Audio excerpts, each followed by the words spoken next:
By your California Ford dealers. It'll be Lewis, Rowand, and NYN. That's your outfield. Sandoval and Uribe is the left side, with Renteria going to miss a couple days with a sore hamstring. Juan Uribe is going to fill in at shortstop, joined by Sandoval on the left side.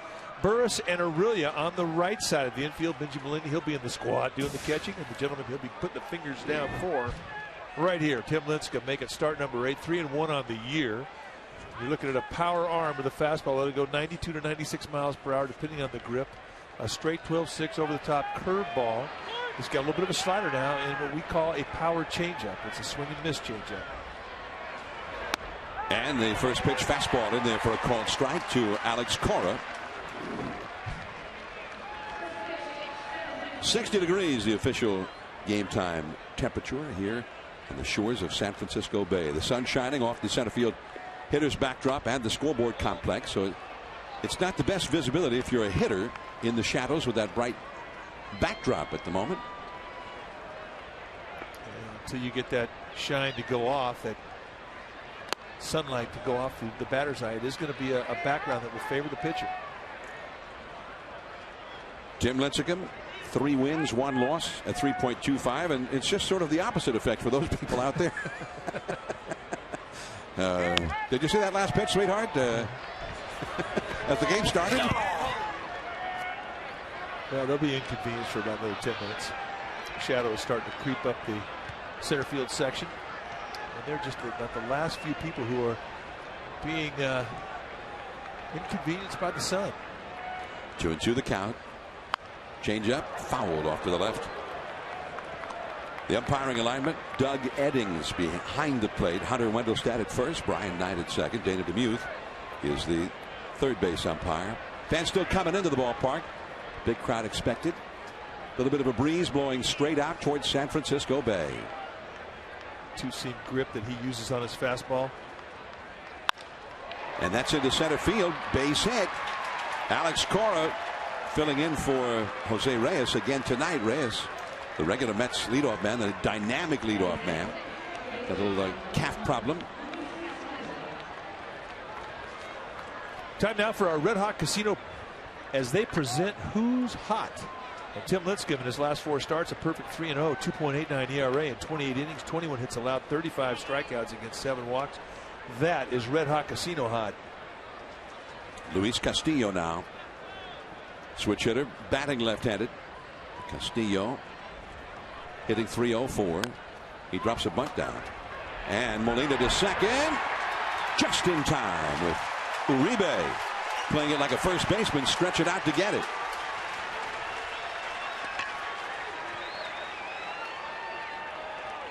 Well, what do you say we make it our Dr. Beer's sharp eye of the game?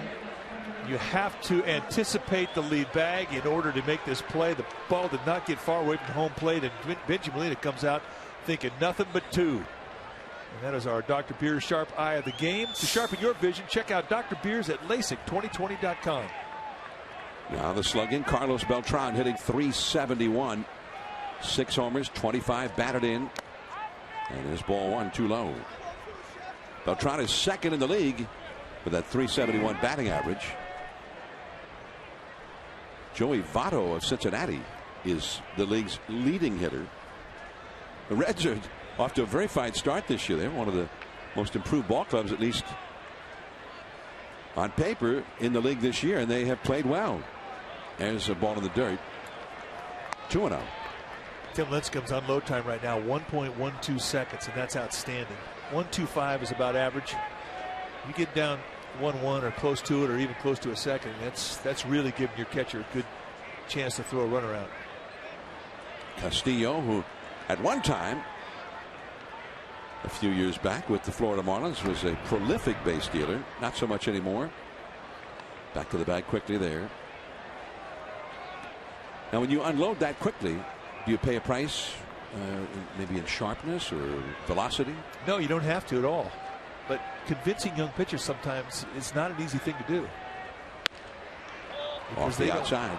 They don't want. They think that they are giving up stuff. And when you get up here as a young pitcher, you feel like you have to have your stuff to survive here. The Mets, all, at least most of them, up in the front rail there to get a good look. And that fastball in there for a strike. And that's, we've been getting radar readings anywhere from 87 to 90, 91 in our gun, and also the stadium radar gun. That one 94 miles an hour. 3-1 the count. And he walks him. Gary Sheffield, who hit number 500 as a Met earlier this year, April 17th, a month ago, at New City Field in New York.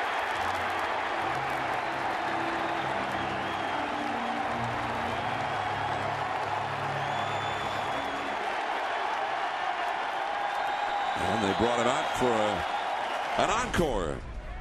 Well, he hit his first home run as a Brewer, hit his 500th against the Brewers. So here is Sheffield, and the fastball in there for a strike.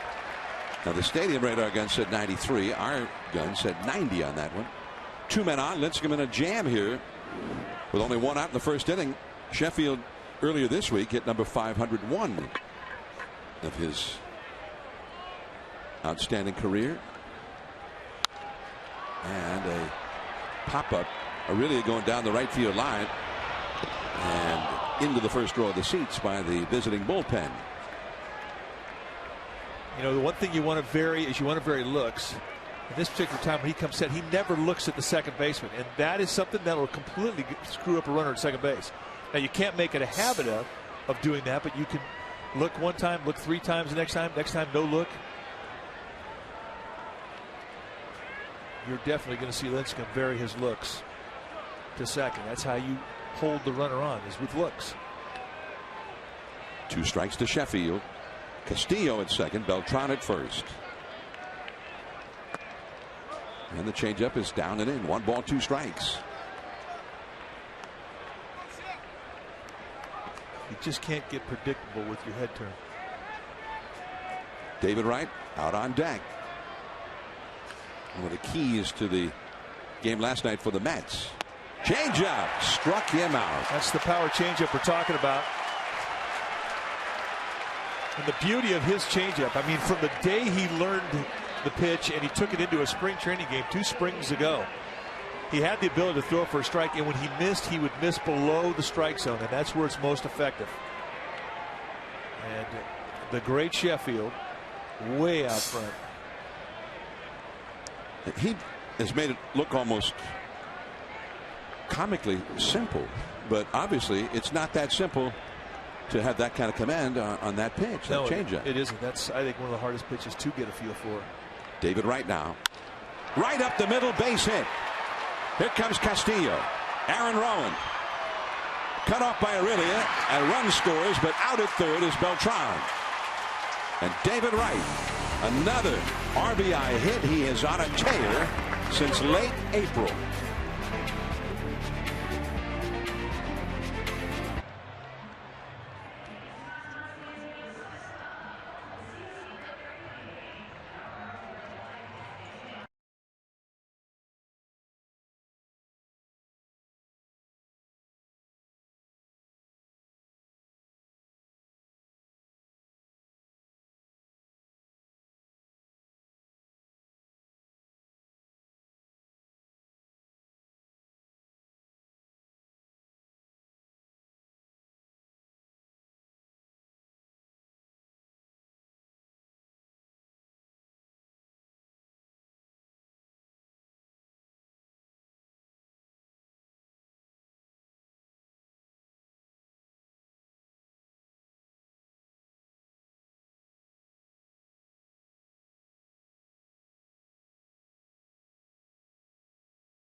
Cove and AT&T Park. The Giants batting order now brought to you by Verizon Wireless.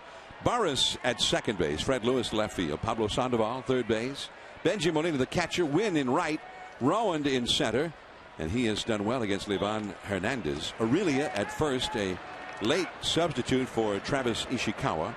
At first base, Uribe at short. Lincecum is the pitcher. And here is Burris against Livan. 1-0. The Mets are leading. Hit very softly. And did he get him? Yes, he did. First baseman Jeremy Reed with the putout. One away. Let's take a look at the defense employed by the New York Mets. It'll be Sheffield, Beltran, and Church. That's your outfield. Good arms in their outfield. Cora and right on the left side of the infield with Castillo and Reed on the right side. Santos doing the catching, and the guy on the hill in his 12th year at the big league level. 34-year-old right-hander Livan Hernandez, 6'2", 250-pounder. Making his 7th start. He's 3-1, 5.08 ERA. What you're going to get from Livan is the same thing that the Giants fans remember. A lot of everything. A fastball he'll turn over. He'll cut. He'll throw a changeup at any time. He's not going to throw you a lot of velocity, although he will reach back at times and go high 80s with it when he needs to add to a 2-strike count. A curveball, he's got great finesse and very creative with the curveball. And he'll back off a lot of speeds with his changeup as well. I mean, he's a guy that just really tries to do nothing more than upset the timing of your at bat. And the key to hitting him is make him come to you. Do not try and hit his location. 2-1 the count. Livan with a 5.08 ERA, but a 3-1 record. He had a fast start last year. Got a lot of wins early as a Minnesota Twin, and then they ended up releasing him, even though he was their winningest pitcher. And a check swing on that low slider. The count is 3-1. Livan gave up 1 million hits last year. Ended up with the Arizona Diamondbacks. There is Sandoval. But he has a history of being tough on the Giants. That is right past the bag at third. A fair ball into the bullpen area. Sheffield over to pick it up. And it's a stand-up double for Fred Lewis. Yeah, there's an old saying in baseball, you hit it just like you threw it. Kind of threw a little turned over, kind of a off-speed pitch. Looks to me like it's kind of a changeup. Hit it right off the end of bat, kind of cued it just right around the third base bag. They were playing him off the bag. You see just how perfectly placed that was over the bag. A fair ball and an easy 2-bagger for Lewis. You know, John, when I said you have to make Livan Hernandez bring his location to you, he is not going to give you much to hit early in the count. He's very comfortable pitching behind the count. So he's not like most guys who will bite off a big part of the strike zone on their first pitch. He's going to stay to a corner until he absolutely has to come in. So here is Sandoval, hitting .297, 3 homers, 15 batted in. 1 ball, no strikes. Just going to tease you with a little movement that falls off the plate away on the outside corner. He's going to throw you big curveballs that drop. By the time they get to you, they'll be bouncing on home plate.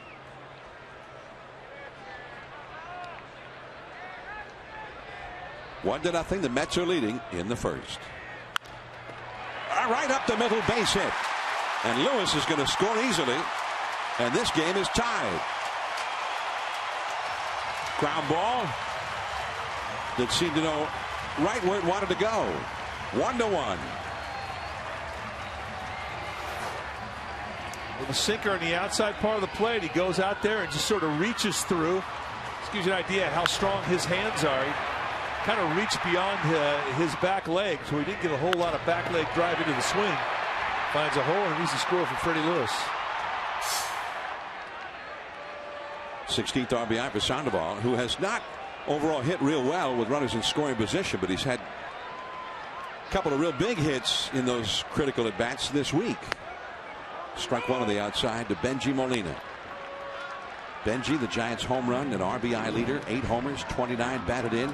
He is 4th in the National League in RBIs at the moment. Albert Pujols is number 1. Jorge Cantu of Florida, number 2. Then Prince Fielder of the Brewers, and then Benji Molina. 1 strike to count. Runner at first. 1-1. There goes Sandoval. That's a base hit to right field. Sandoval going to keep going. The throw. Safe. Wow.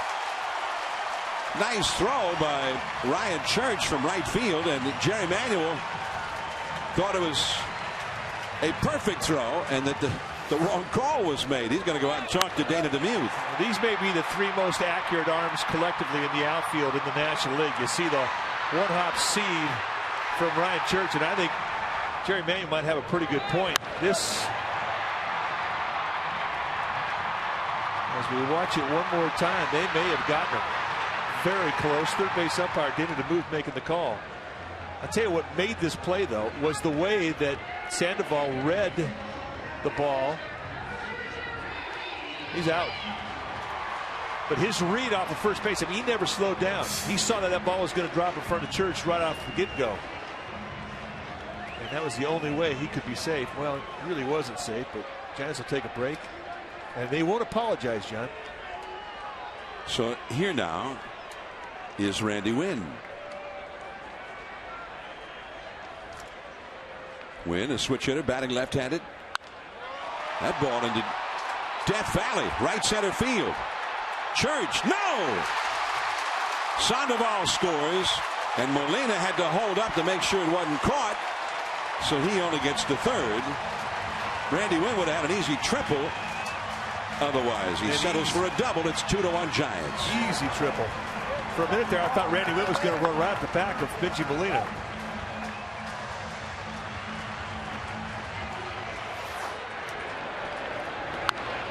With a fastball on the outside part of the plate, he finds the gap with. Now he's measuring. Once he sees that, he's going, I got a triple.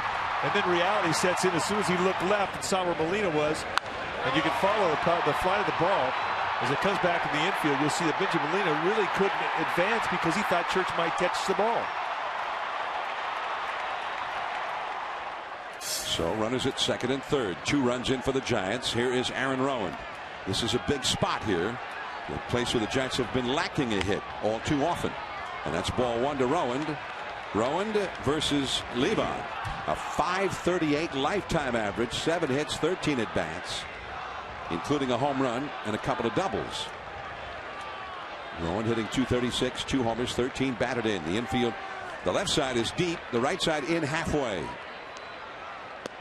And the slider misses. 2-0. This is where Levon Hernandez will definitely not give you a lot of location with an open base. He knows that Aaron Rowan has had good lifetime success against him.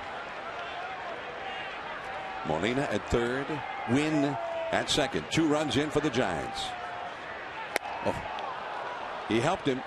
2-1. Yeah, and that's the thing you try to avoid against a pitcher like Levon Hernandez, because he's just not going to give in to you. He can't. He doesn't have the kind of stuff to challenge anymore, so he has to try and carve that strike zone up. 2-1 the count. Anytime you see a ball that's right out over the plate, it's a huge mistake from Hernandez, and he doesn't do it very often. And a lazy pop-up that will go back out of play. 2-2 the count. A very similar pitch to the one just before. 2 balls, 2 strikes to Aaron Rowan. Rowan, who had a very poor finish to his season last year, and things have not gotten any better so far this year, but he has a great history of success against Levon Hernandez. Molina at third, a very slow runner. Wynn at second, a very fast runner. And off the outside, he reached back, got a little extra on that one. He'll do that in a 2-strike count. I mean, he can still get it up there close to 90. I mean, if he maximizes and tries to throw it as hard as he can, he can go over 90 with it. But he prefers to cruise at a speed that he can control. Just sort of try and throw darts at you and change the motion and the movement. Now he wants the catcher, Omir Santos, a rookie, come out, chat with him. 2 runs in for the Giants. Now last night they got 2 runs in the first and had the bases loaded, but let John Maine get off the hook. So they're in another spot here with a chance to add on right away. 3-2 the count. Aurelia on deck. Struck him out with the slow curveball. And so it goes for the Giants. That's a painful walk for a guy who really needs a big hit. Aaron Rowan considers himself an RBI guy, and when you have a runner at third base and less than 2 outs, and you can't cash in on it, that's a rough walk back to the bench. Not able to put the ball in play. Ground ball to shortstop might have got, well, although it's Benji that is the runner over there, but didn't necessarily need a hit to get an RBI there. So now it is up to Aurelia, a late addition to the lineup. That's a strike call, a little cutter on the outside at the knees, and it is 0-1. Travis Ishikawa apparently suffered a contusion of his left eye on a ball came up and hit him in the batting cage during batting practice. Ouch. So Aurelia not expecting to play, added to the lineup, hitting .313 lifetime against Levon with a home run against him in 16 at bats. A ball and a strike. The Giants as a team hitting .223 in their at bats with runners in scoring position. And sometimes it's not just a question of not getting the hits, as you see Molina at third base, Wynn at second. All too often it's a strikeout. Aurelia delivers left center. Molina scores and Wynn right behind him. That's the clutch hit the Giants have been lacking. It's a 4-run inning against Levon. Well, you're right, John, and we're going to make it our Cash Creek hit of the game, and why not? We said that one of the keys tonight was the big hit, and this is the big hit that the Giants have long been looking for. It's the one that makes an inning a good inning, and that 2-run inning becomes a 4-run inning and possibly more. Just going out there and beating a pretty good location pitch. Here is Uribe filling in for the injured Edgar Renteria. Fastball to strike on the outside. Renteria had an MRI today, and it confirmed that it's nothing worse than a strained hamstring, an injury he sustained beating out an infield hit that tied the game in the 8th inning last night. And the count 1-1 to Uribe. The plan is for him to get his treatment every day. They're not going to put him on the disabled list. He's not going to play the rest of this weekend, and they're hoping that by the time they get to San Diego Tuesday, that he'll be able to pinch run and maybe even late in the game go in as part of a double switch.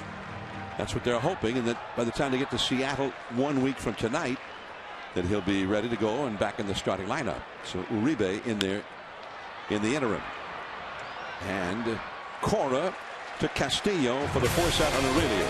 Aurelia gets the big 2-out hit. The Giants lead 4-1.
Jim Lincecum ready to go back to work, and now he has a 3-run lead as he goes to The mound to face Ryan Church, leading it off for the Mets. Then Omir Santos and Jeremy Reed, and a fastball for ball one. Church is hitting .262, 1 home run, 8 runs batted in. And a pop foul that will go out of play. A ball and a strike. 4 runs, 5 hits for the Giants in the first inning. And they had 3 hits in 4 at bats in that inning with runners in scoring position. Second base or third base or both. Church upset about that 1-0 pitch. He thought he should have hit it. He hits this one. There is Rowand, 1 away. Let's go down to NBC Bay Area Sports Director Raj Mathai. Thank you, John. Around here, everyone knows Livan Hernandez pretty well, part of that Giants World Series team in 2002, and that brings us to our Comcast On-Demand replay. Last season, the Giants faced Livan Hernandez in August. Back-to-back home runs. Benji Molina and Pablo Sandoval sparking the Giants to a 4-1 victory. Tim Lincecum got the win in that game. Guys, back up to you. Here is Omir Santos. As I had said that he was with Arizona last year after starting the year with the Twins, but obviously he was with the Colorado Rockies. He had been with Arizona prior to going to Minnesota. And Livan has become a very well traveled pitcher. 0-2 the count as Lincecum facing Omir Santos. And the curve in the dirt way off the outside. 1 ball, 2 strikes. Lincecum not happy with that. You get a guy 0-2 and you can surprise him by showing that breakabout that he's never seen from you. You don't want to throw it so far out of the strike zone that he's not going to even think about swinging. And that's what that curveball was. It was a pitch way wide. Nobody's going to swing at that one. Strike 3 call to the outside. All right, Santos had the walk back to the dugout going before that ball was even caught. He knew it. You're not supposed to guess in 2-strike situations, and he may have been looking for a breaking ball here. That just painted the outside corners. Grab some pine, Reed. See ya. Now Jeremy Reed, left-handed hitting outfielder ordinarily, playing first base. Carlos Delgado, the Mets veteran slugger, got a hip injury, and he may have to undergo surgery. They are hoping not. There's a base hit to right field for Reed. 3rd hit for the Mets. So Jeremy Reed, former Seattle Mariners, aboard. He's now 8 for 22 this year.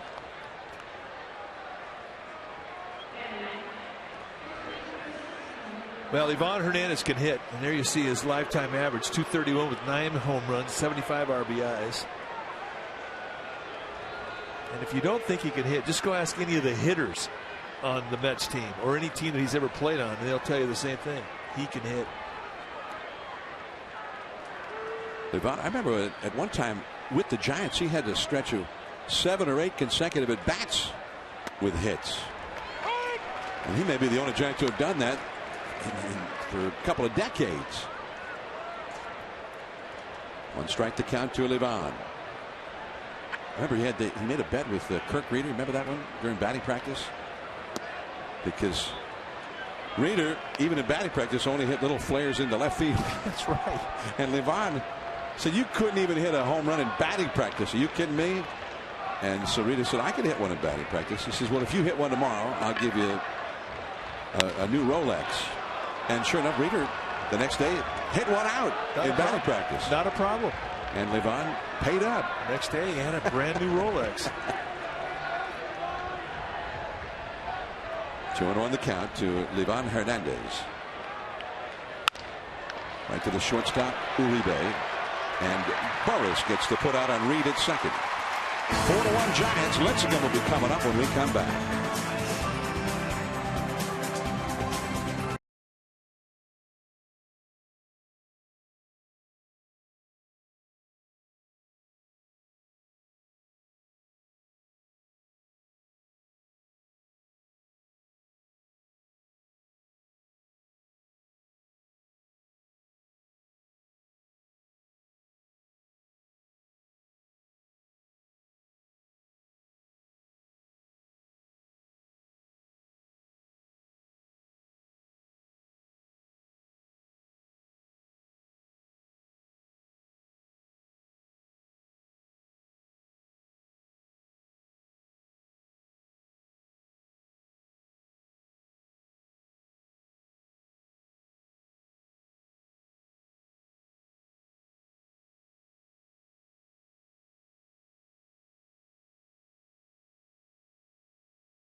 Tim Lincecum commemorative pin. And on Sunday is Tim Lincecum bobblehead day. That day is sold out. Get here early. The first 20,000 get the bobblehead.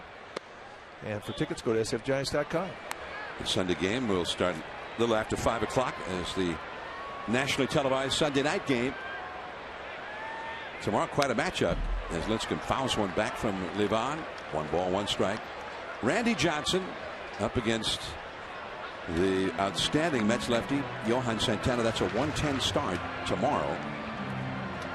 And Santana is only 4-2, although his ERA is .78. Off the outside. 2-1 the count to Lincecum. Santana has a rather remarkable statistic. In his 2 losses, his earned run average, 0. Doesn't happen very often. Ooh, that hit Emmanuel Burris, who's on deck. And Dave Greshner pops up out of the dugout in a hurry. Emmanuel Burris on deck. And he took that foul ball. He's holding the back of his head or his neck.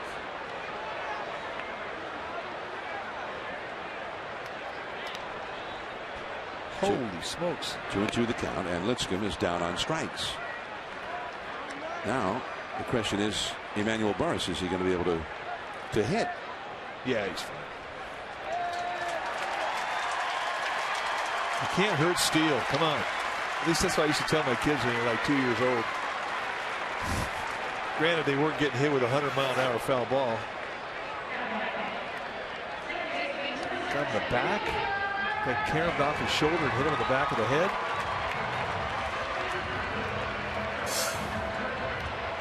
A frightening moment for Emmanuel Burris and for us, for the fans here, for his teammates, but gratified to see him in the batter's box. And ball 1. I remember seeing Butch Weiniger, veteran catcher, when he was with the Yankees, get hit, and it put him on the disabled list. Concepcion.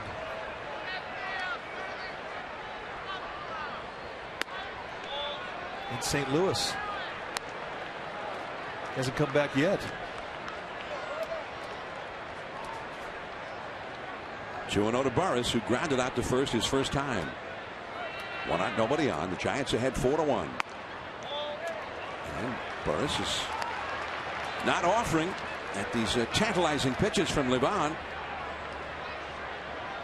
Well, that's the key. We talked about, he's just not ever going to give in until he has to. 3-1 now. You have to be very patient. It's not easy because, I mean, you want to go up there and hit because you see that he's way below the normal throwing velocity. And guys, you know, they're so used to 90 plus. Now you see guys down around mid 80s. You want to go and hit against this guy. Just foul. Oh. He tried to do the Fred Lewis extra base hit right along the line. Little lacking in accuracy there. Fred hit it directly over the bag. Steve Yanaga, our ball dude, 0 for 1. Steve, we got to work on this. I got it. I got it. Oh, right there. Lewis will come up with 2 down and nobody on. Burris once again gets called out on strikes. Comcast Sportsnet has complete Giants coverage on Sportsnet Central every night at 10:30. Comcast Sportsnet, authentic Bay Area sports. 2 down, nobody on. 2 strikeouts for Hernandez in succession. Fred Lewis hit a double right over the bag in the first inning, right over the third base bag, and that started the 4-run rally. They set that target on the inside corner. He missed all the way on the other side of the plate, and that doesn't usually happen very often. He likes to use that front door sinker to lefties a lot. Usually likes to save it late in the count, though. He got the call there. 1 ball, 1 strike. Dave Greshner working with Emmanuel Burris. I think he's more embarrassed than anything else.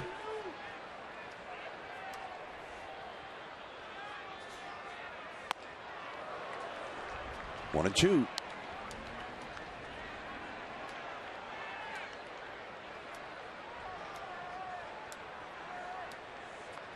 I think he's ticked off about taking that fastball for strike 3.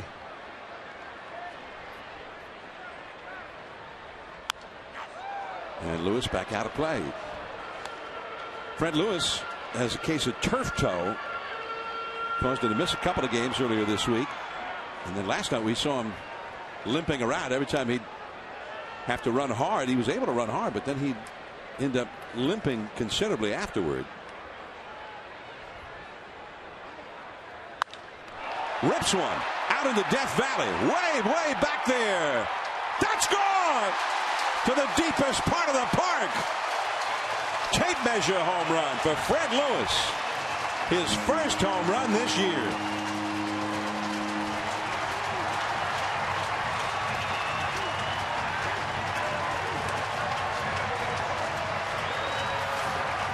Tell you what, this is no cheapie right here. They tried to go front door sinker. He misses out over the plate. And you can see the head drop of Livan Hernandez. He knows it. I mean, this thing had the sound, and when you hit one out to the Death Valley part of this yard and clear the fences, you've gotten one. Wow, home run number 1, and it was a bomb. We've seen some of the biggest sluggers in the game come in here and not defeat that part of the yard. Well, let's watch him get it. Well, he caught backspin, I think. Good flat swing to the ball. Backspin. See ya. Sandoval, 2-0 the count. Pablo singled home the Giants' first run. Now, Fred Lewis has that bad foot right now with the turf toe. Still bothering him. And baseball is not a very sentimental game. Bruce Boccia asked him about it before the game. He says, I told Fred, you know, you hit your best last year when you had the bunion. Says, I'm glad to see your foot's killing you right now. You're a much better hitter when your dogs are barking. Well, he's got a double and a homer tonight. His first home run of the year.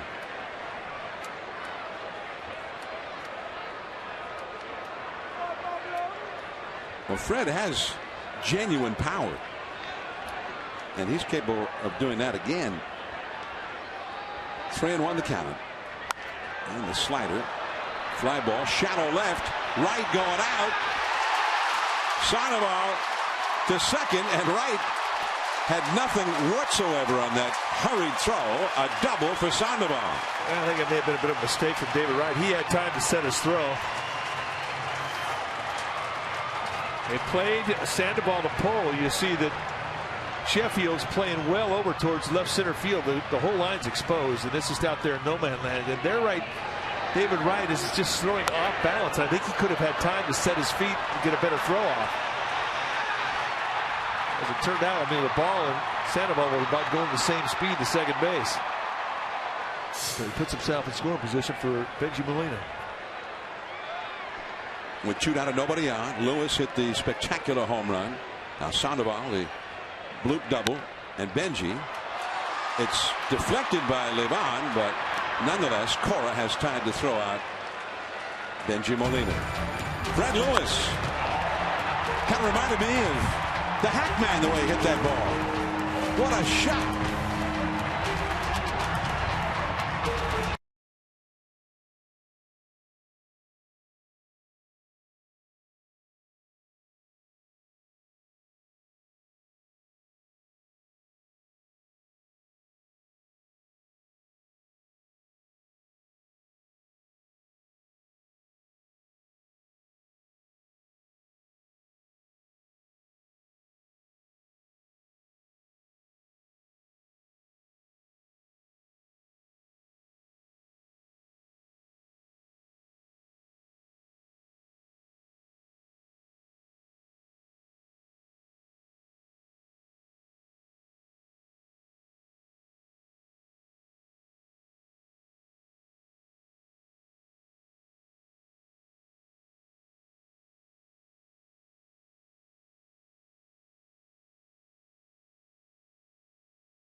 Park between innings and got a very robust ovation.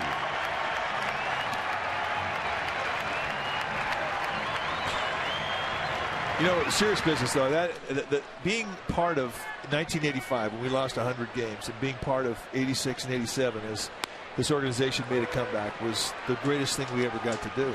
Yes. And it culminated, of course, in that St. Louis series, the playoff series that ended in disappointment. But you were fun to watch. I appreciate that. I mean, I had a lot of fun, and like you said, those lean years and the perseverance of all of us, at that time, that was time to take advantage of that, opportunity. Now, you won the MVP in '87 in the league championship series, and it was a losing series. Yes. That doesn't happen. No, it doesn't happen. But to this day, I still can't look at that trophy with any kind of pure happiness. It reminds me of that, that loss. Yeah, that was a rough plane ride back from St. Louis to San Francisco. Man. 1 ball and 2 strikes to Alex Cora, Luis Castillo, Carlos Beltran to follow, and in the dirt from Lincecum. Is this first time you've seen Lincecum pitch? Yes. Yes. How would you try and hit him? Excuse me. I would look for the ball another way. I think that he would show me in and then try to get me out of the way. 2-2 the count. The changeup this guy came up with last year before spring, 2 springs ago. I mean, somebody was showing it to him on the side. Yeah, try throwing this. Took it in the game that day, and it became one of the best changeups in the league, and that's what sets him apart. I mean, he's got a great fastball, but that changeup to go with the fastball curveball combination, he's rough. That makes it real rough. 3-2. Now, if you got one away and you didn't pull it, it might go out toward that 421 sign. Not good. Not a good idea in this part. Well, no, I was thinking more like a little bloop down the right field line. Yeah, sort of. Right in here. Yeah, there you go. There you go. That's a ways off, isn't it? 421. That's a long way. You have to really be behind that ball to get it out there. It's a leadoff walk to Alex Cora. Well, let's go back and relive Jeffrey Leonard in a Giants uniform.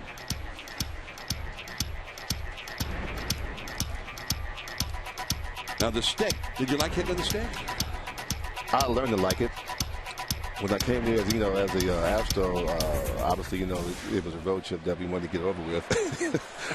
but once coming there, after playing here a while, and making it my home, everything changed.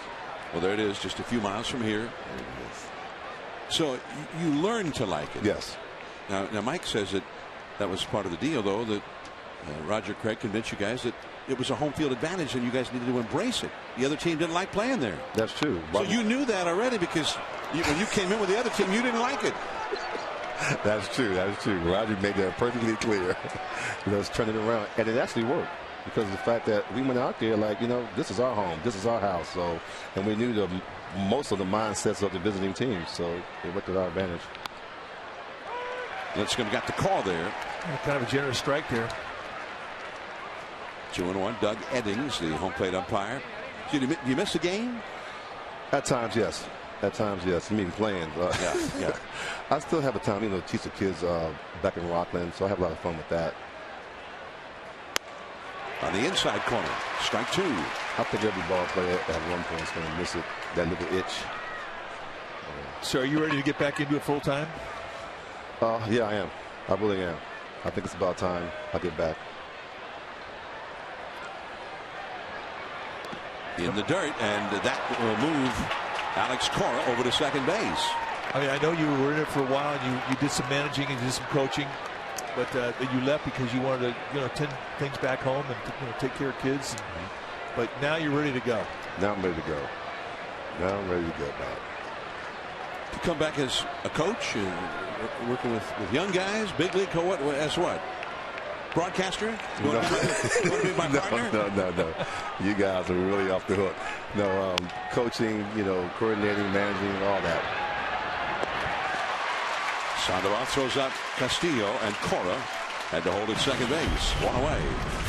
Well, let's go back and look at Leonard in the black and orange again. Now, the Hackman, where'd that come from? Wow, that was a nickname given to me when I was traded from Houston over here, and I had to go down to Phoenix before I came to San Francisco. And Max Venable and a guy Suvar just gave me the name. They just started calling you the Hackman. Yeah, because I actually would go up to the plate and swing at the first pitch for like a month straight. Not if he got out in the first couple pitches or had his at bat done in the first couple pitches, it would go faster down there. So they called him a hack, and he became Hackman. No K. Exactly. Carlos Beltran, the hitter, in the dirt, off the glove of Molina, but Cora hangs on at second base. Who was the toughest pitcher you ever faced? Excuse me, J.R. Richards. He was nasty. Well, he was a teammate of yours, too. Yes, he was. And the bad thing about it, I only faced him one time. That's all you needed to be impressed by J.R. Richards.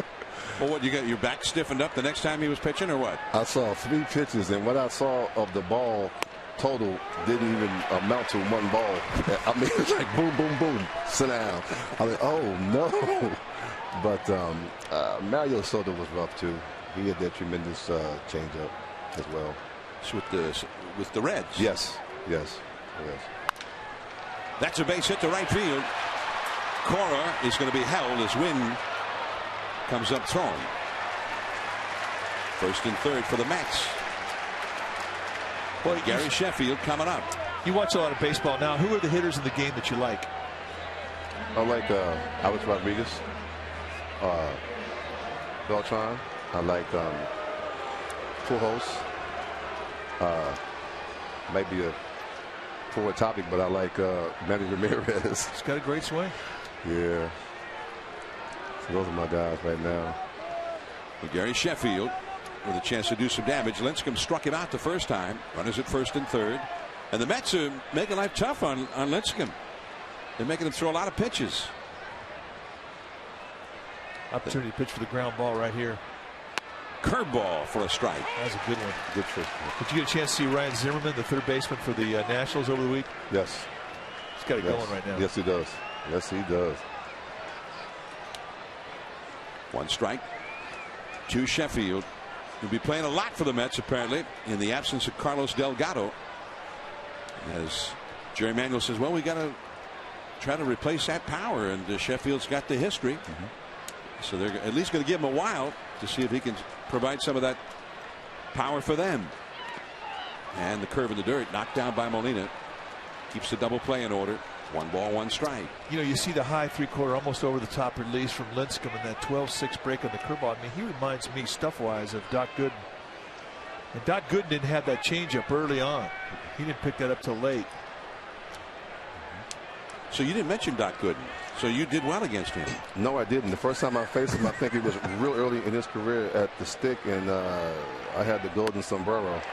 So 4. He got you 4 times. He took me up the ladder. He can impress you. Yeah, I couldn't swing at that high fastball, but you know, like Cruz said, he had that curveball as well, so he was tough, real tough. Lincecum ahead of Sheffield. 1 ball, 2 strikes now. Cora at third, Beltran at first. Aurelia on the bag with Beltran, and Carlos, who's always a threat to steal a base, back to the bag. He has 5 steals so far this year. Best, most memorable game for you as a Giant? Wow. Was there one game that you'll always remember fondly? I guess it was, I want to say 82. We were in a losing streak, and we were playing the Dodgers, and Dave Stewart was pitching with the bases loaded, and I hit a grand slam. That kind of did something there. Against the Dodgers? Yeah. Well, that is memorable. That was, yeah, extra special. I didn't even remember it, and I will never forget it now. Against Stu, who later on became one of the great pitchers of his time. Yes, he did. High fly ball, actually a pop-up. Uribe, and the runners have to hold. So Lincecum with the breaking ball gets Sheffield. What about your cycle in Cincinnati? Wow. That was a good game, too. That was on the road. I mean, it was important and all, but I don't know. That home run against the Dodgers just and we were losing. But the cycle was special as well.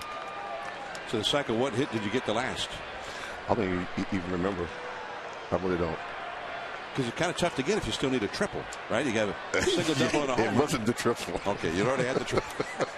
Not that easy to get if you have to get the homer either. Yeah. He had an infield single, and he never stopped running until he got to third. I remember it like it was yesterday. Wow. David Wright, 12 hits in his last 24 at-bats with runners in scoring position. The Giants have not gotten him out in these kind of clutch situations in this series. He's 3 for 3, including an RBI single in the first. This guy's inside everything. Good swing. There goes Beltran. The curve in the dirt. Beltran steals it uncontested.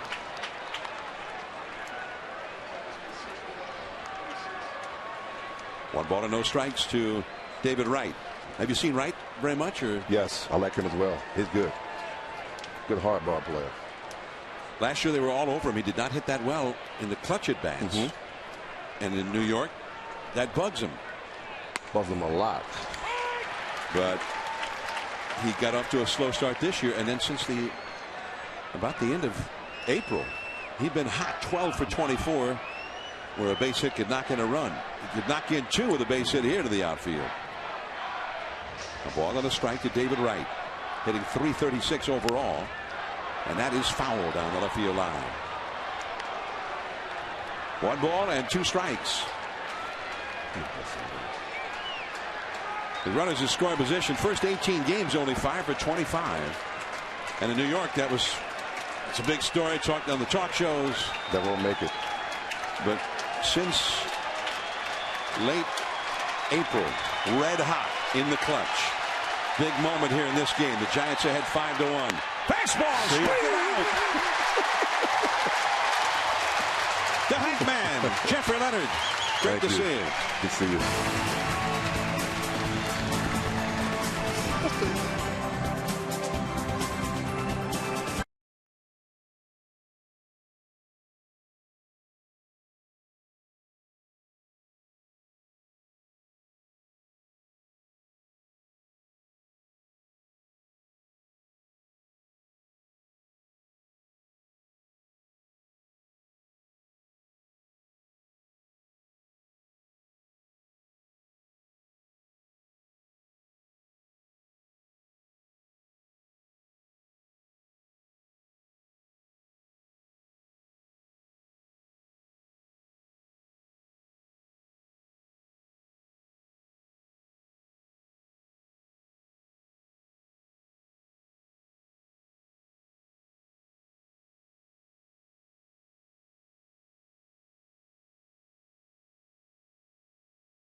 For coming on with us, and there's ball 1 off the outside to Randy Wynn.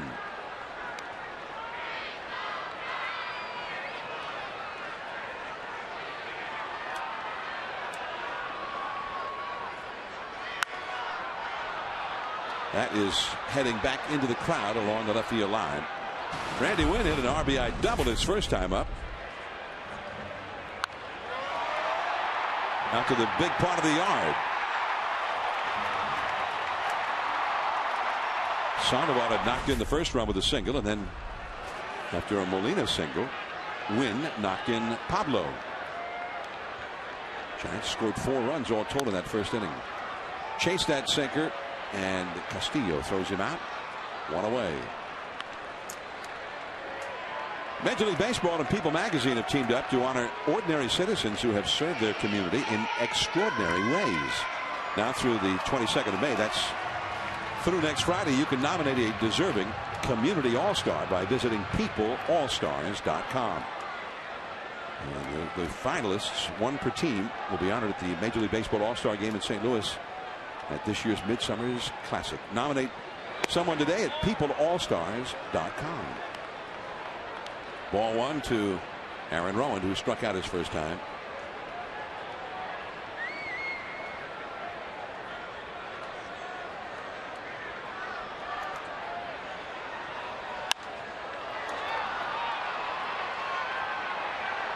And there is Beltran.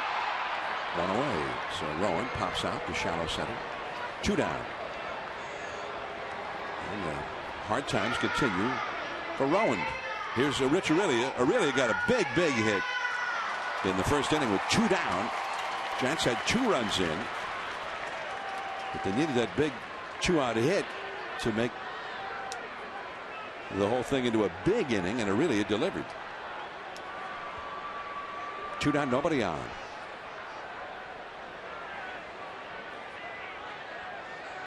And a called strike on the outside. Great to see the Hack Man again. He really did get he got a very nice round of applause when he was introduced as the Forever Giant. And that means the world to him. And you know how I know that? He told me. He goes, man, that felt good. It's amazing when you get away from the game and you come back to it. You forget about the crowd and the noise. And last couple years ago when 2 down and 3 down. Aurelia grounds out to Cora. That's Livan's easiest inning of the game. 5-1 Giants on to the 4th.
For now, so the Giants just trying to take advantage of what they can going into the last 3 games of this series. Guys, back up to you. And there's a called strike to Ryan Church to lead it off. So all of that was in the Giants' favor last time. It didn't do them any good. They lost the game anyway. And that's a little flare in the left field, and it's a base hit for Ryan Church. Well, the Giants Holiday Six Packs will give you access to 6 great holiday games. Package includes big games on Memorial Day, 4th of July, Labor Day, and Saturday, June 13th. That's when the Giants take on the A's. 6 packs start at only $89 and are available in bleachers or view reserve. For more information, log on to sfgiants.com and get on out here. We're having fun. The Mets are trailing the Giants and Tim Lincecum 5-1. So far, so good for the Giants. On the other hand, the Mets are causing Lincecum to throw an awful lot of pitches, and they've put a lot of men on base in this game already. 7 Mets have reached base in 3+ innings so far against Lincecum. Yeah, he's been in the stretch all night long. The next pitch he throws will be number 60. It has been stressful. Santos, the catcher, fastball for a strike. It's 0-2. I just wanted to finish that story about Jeffrey Leonard about the crowd. In 2007, the Giants brought back all the All-Stars, all the Giants players in the San Francisco era that had been All-Stars. And they brought us all back and introduced us, and we were all out there in the field. The curveball struck him out swinging. That was good morning, good afternoon, good night. And 2 fastballs, and then he drops this big old 12-6 hook on him. Yo. Grab some pine. This is the strikeout pitch that really got him to professional baseball and to the big leagues. It's as good now as it was when he first walked in the Mike Murphy's clubhouse. So 1 out, Jeremy Reed, the hitter. But you're talking about bringing back the group of All-Stars from '87. And we're standing out there and we're getting this applause that was very loud and very warm. And I looked over at Jeffrey Leonard. He looked at me and he just said, man, I really miss this. Runner going, and it's a steal. Brian Church, the Mets keep on running. That's his 2nd steal of this game.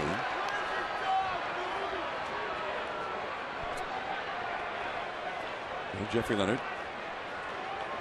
still remembered and very fondly by Giants fans, and you saw that tonight. The big crowd gave him a big ovation when he was introduced. 1 ball, 1 strike to Reed. And the foul up the first base side. Reed hit a single his first time. Livan Hernandez on deck. Giants have a nice lead, 5-1 in the 4th inning. The question is how long is Tim Lincecum going to be able to stay in this game? The Mets, a very professional group of hitters, one of the top offensive clubs in the league. And they have forced him into a lot of deep counts.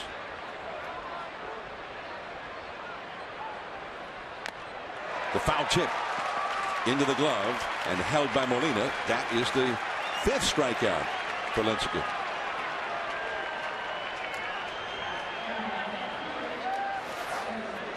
Just reach back and go country hardball on him, and the 2-seam grip that he has will provide movement that runs flat away from a lefty when it gets up above the belt. It's got a little 2nd stage movement to it and a swing through see ya for Jeremy Reed.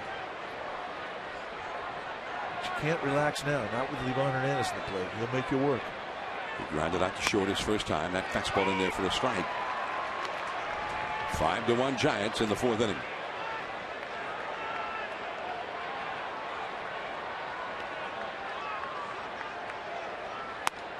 And strike 2. He's got power too. And I played golf with Livan Hernandez. He'll hit a 9-iron 200 yards. He'll cut a 9-iron 200 yards. Is that legal? Shouldn't be. Oh, really it. And the ball is back into the crowd. Still 0-2. I mean, you play golf with Livan Hernandez. His backswing, when he takes the club back, the backswing, the club head almost comes back and touches him. He's a right-handed golfer.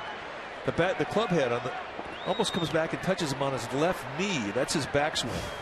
He makes John Daly look stiff. Livan. It looks like Livan has taken off a lot of weight since last year. He looks good. Struck him out with the breaking ball. And Lincecum, after the leadoff single, strikes out the side. 6 strikeouts in 4 innings.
May 25th, the Giants take on Chipper Jones and the Atlanta Braves.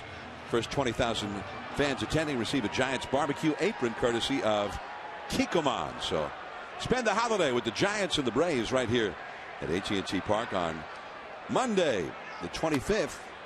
Order tickets at sfgiants.com. Big rip there by Uribe, but a foul ball. Look how calm the bay looks out there. It's like a backyard pool of night. Wasn't today the beer can regatta? Yeah, usually on Fridays. Right up the middle.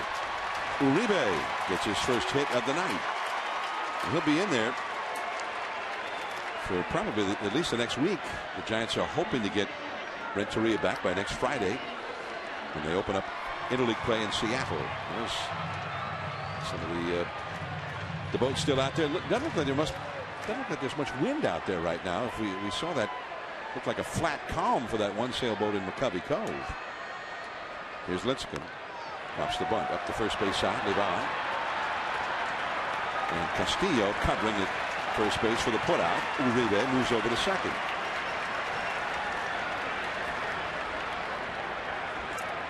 Lincecum has become very adept at not just getting that bunt down and moving the runner up, but getting it done in a hurry.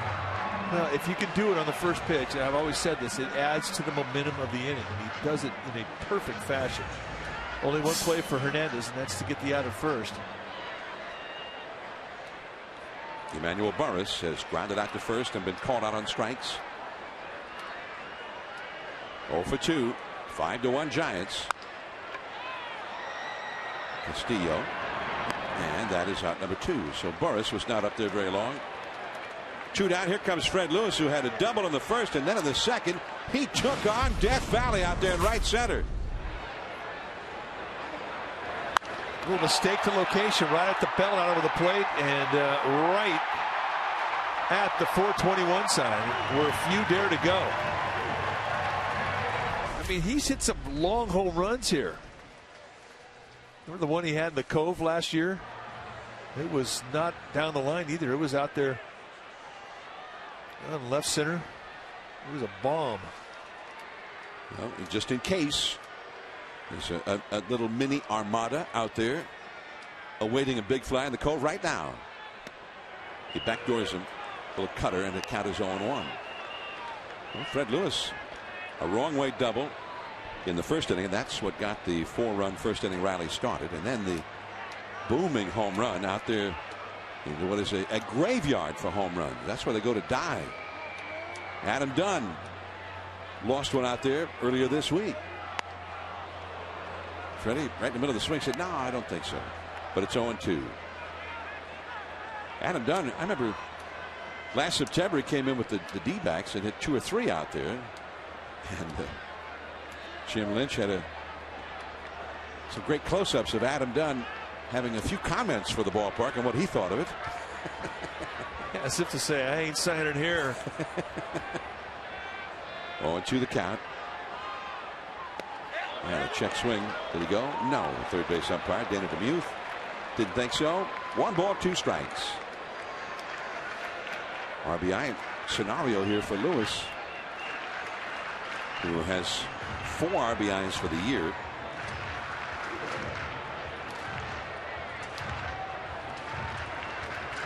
One ball, 2 strikes to Fred Lewis. Uribe over at third. Lewis trying to pick him up with 2 down in the 4th. And the high strike. Wow. That's the inning. On to the 5th. Top of the order coming up for the Mets.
great Willie McCovey, the statue that's out there on the park. And we're going to make that our Fry's Scenic Shots of the game. It's that statue out of McCovey Point on the far side of McCovey Cove from the ballpark.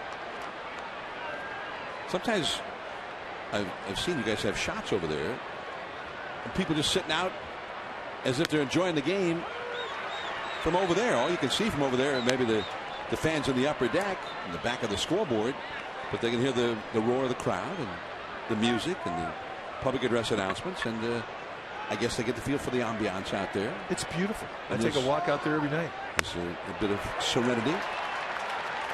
1-2 the count to Alex Cora, who's given Lincecum a tough time. There's a fan who is a serious photographer. You may look for that on Flickr.com. Change up, struck him out. That's 4 consecutive strikeouts for Lincecum. Fans, for comprehensive coverage of everything orange and black, check out pregame live and postgame live before and after every Giants telecast on Comcast Sportsnet, authentic Bay Area sports. I'm John Miller with Mike Krukow, your Giants telecasters. Raj Mathai, sports director of NBC Bay Area, also with us tonight. The Giants out in front, 5-1 here in the 5th inning. They're keeping tabs on those strikeouts out there in right field. K, that is the scoring symbol for a strikeout. If you're keeping score, that's how you do it. Now, some people like to put a backwards K if it was a called third strike. I'm not into that. You're a KC guy? I'm a KC guy. Oh, nice play. The backwards K, it looks almost like a, like a Satan worshiping type thing. I'm not, it hits me the wrong way. Geez, you just scared me, John. What the heck? Ever since I saw that movie, 30 years ago, The Exorcist, I quit with that backwards K. Sandoval throws out Luis Castillo and shows off that arm. He's got a cannon. And his arm, once he releases the ball, the fly of the ball reminds you of Pedro Feliz, who had a very strong arm and a very straight, accurate arm. And remember, Sandoval was born left-handed. He had to teach himself how to throw right-handed. And he gets out before the game. The other day he was playing long toss. He was throwing fly balls from home plate to left field, left-handed. 2 down. Here is Carlos Beltran, third place hitter of the Mets. He has walked and singled and stolen a base. Switch hitter, batting left-handed, now hitting .376. Lincecum could use a quick inning. This is his 79th pitch of the game. That was just a little off the outside, I suppose. 2-0 the count. A lot of the Mets hitters have made him work hard to get him. Aurelia, Lincecum covering, and the inning is over. That is his first 3 up and 3 down inning of the game. 11 pitches. Sandoval coming up.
Managers from the Bay Area and Northern California. One of them here tonight. It's Jerry Manuel, the manager of the New York Mets, his one and only trip back home. He grew up in Sacramento.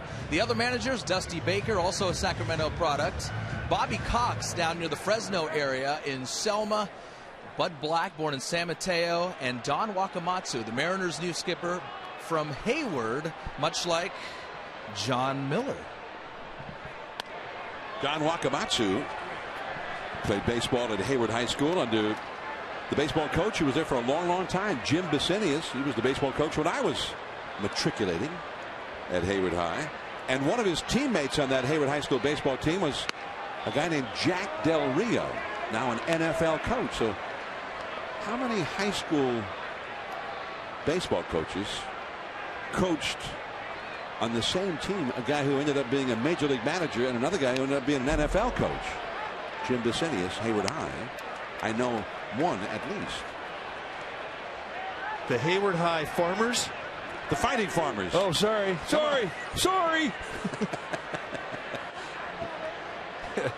The Fighting Farmers. Okay. They were sort of the Yankee dynasty of the Hayward Area Athletic League. Oh, yeah. The HAAL. Don't forget it. Devon barehands it and throws out Sandoval. First time he's retired, Sandoval had an RBI single in the first and a bloop double in the second. Time now for our Honda Insights to the game. We're going to take a look at Benji Molina, signed by the Angels in 1993. Went to rookie ball in Mesa, Arizona, and he only had a Lance Parrish catcher's mitt from Walmart. Woohoo! Got him to the big leagues. I'm going to get one right now. That's our Honda Insight. Shed a little light to the career of Benji Molina. Well, and it showed that he knew his stuff because Lance Parrish was an outstanding catcher, and he was a terror on base stealers. He had one of the great arms of any catcher at that time, and he was a guy who hit with enormous power. Good guy, too. He was a good guy. Played for Sparky Anderson in Detroit in the time of Lou Whitaker and Alan Trammell, the longest running double play combination in the history of Major League Baseball, by maybe double. They were together 18, 19 years. No other double play combination was with any team for longer than 9 or 10 years in the history of the game. 1-1 to Benji Molina. And 2-1. Benji has singled and grounded out. 1 for 2. Dodgers won tonight in Miami 6-4. They came from behind in the late innings to get that win. They're having a good road trip on the Eastern Swing. They've won 3 out of 4 in Philly and now Florida. Beltran. And that is out number 2. Well, Levon has settled in. The Giants got to him early, and it was a good thing they did because Levon's making it look easy now. He had an 8-pitch third inning, an 8-pitch fourth inning, and has retired the first 2 batters of this inning post haste. Well, that's the bad news. The good news is that Tim Lincecum has settled in as well. That both pitchers have calmed down, and they both have a much better command of all their pitches than they had in the first couple of innings. The Mets put 7 men on base in the first 3+ innings against Lincecum, but he since has retired 6 in a row. Randy Wynn knocked in one of those 4 first inning runs with a double out into the big gap in right center, and he has also grounded out to second. 1 for 2.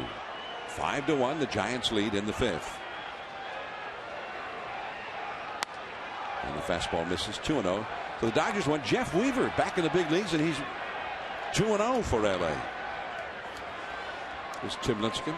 Had some rain in the Midwest. The Cardinals got postponed against the Red Hot Brewers in St. Louis, and the Cubs got rained out at Wrigley against Houston. High pop-up.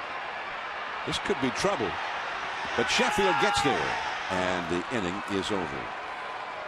40-year-old Sheffield had to come a long way for that one. He'll be coming up against Lincecum.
Now the 6th inning, Tim Lincecum with a 5-1 lead, and Gary Sheffield, the cleanup hitter for the Mets, will lead off against him. Sheffield has struck out and popped to short. Fastball just off the inside. 1 ball and no strike. Sheffield, Wright, and Church, the 4, 5, 6 spots in the Mets batting order coming up against Lincecum, who has 7 strikeouts in the game. 1-1 the count. He has struck out 5 of the last 7 men that he has retired. Fastball, right center field into the gap. They'll have to chase this one. Wynn cuts it off, and Sheffield will pull up at second with a double. And let's take a look at the Chevron American League out-of-town scoreboard. The Yankees came from behind in the bottom of the 9th against Joe Nathan and beat the Minnesota Twins 5-4.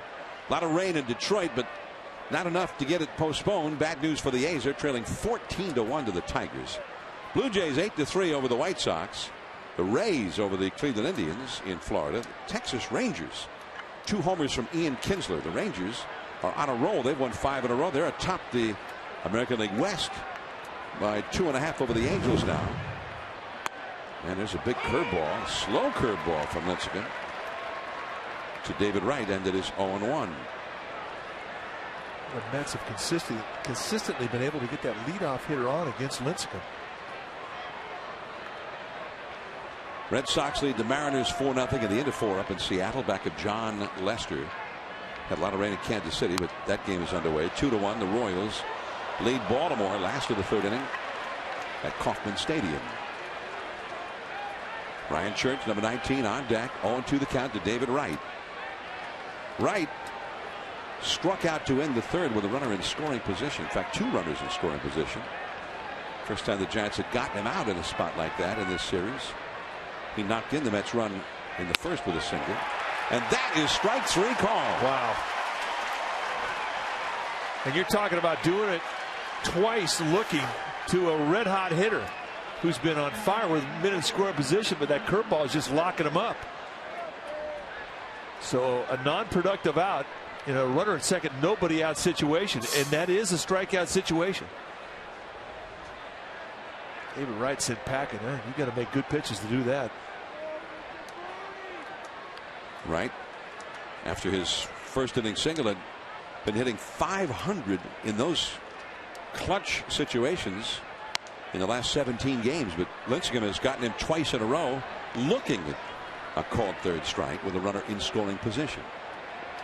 Ryan Church now, who has lined out to left center and singled and stolen a base. 5-1 Giants in the 6th inning. Fastball. A ball and a strike now. Tomorrow, 1:10 start. We'll have it on the Giants KNBR radio network. It's the Fox game of the week. Randy Johnson and Johan Santana. Quite a matchup. Past Lincecum. And Uribe keeps it on the infield. Looked like either Uribe or Burris are going to be able to keep that one from going all the way through, but it is an infield hit for Church. Sheffield over to 3rd. Just a CNI ground ball, just a jam shot, gets past Lincecum, and in that it was placed perfectly between Burris and Uribe. I guess you say, well, the only thing good out of this is that it didn't get into the outfield to score the run. Nice job of Uribe just stopping the ball, but no chance for a play. Ryan Church runs well. They're going to have to watch him here. He's going to be in the go mode. He's going to try and steal early and take this force away from Lincecum. He stole second. Back in the 4th inning. Has 2 steals for the year. Omir Santos has struck out twice. And did he swing at that one? Yes. Plate umpire Doug Eddings made the call himself, unassisted. And now he takes the mask off. He's getting some grief from the Mets dugout. From Jerry Manuel, the manager.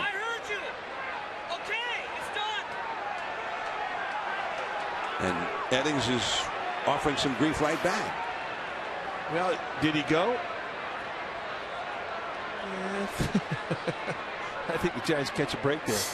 But usually an umpire will put his hands on the hips. That's first warning. and then he takes the mask off. That's your second warning. Well, Eddings went right to the mask off, so apparently they've been riding him hard all night. Lincecum with that fake toward third, just in case Church was running on first movement. He was not. 0-1 the count to Omir Santos, the rookie catcher. 0-2. High heat. Santos is not getting good swings off at all. Just a straight fastball that just goes right by him. So a check swing curveball in the dirt, and here he was way late on a fastball up around the letters. So you got both ways you can go. You can bounce another breaking ball. You can throw another fastball above his letters. And the fastball. You think you wanted that one a little bit higher than it was? Yeah, that's a little bit too much strike zone. You're way ahead in the count with a guy who hasn't had good swings against you all night long. You're doing him a favor if you throw him something in the strike zone. 0-2. 2 strikes to Santos, who struck out looking in the second, swinging in the fourth. Sheffield at third, Church at first, 1 out. And they kind of hung that breaking ball. Sheffield tagging at third as Wynn makes the catch. He'll throw into the cutoff man Aurelia, and it's a sacrifice fly for Santos. 5-2 Giants.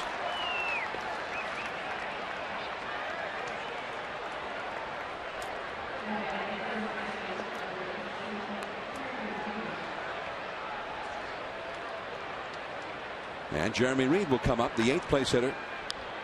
The Mets bullpen is busy. Sean Green, the tall right-hander, number 50, warming up, and the pitcher Livan Hernandez due up next. Back to the bag is Church.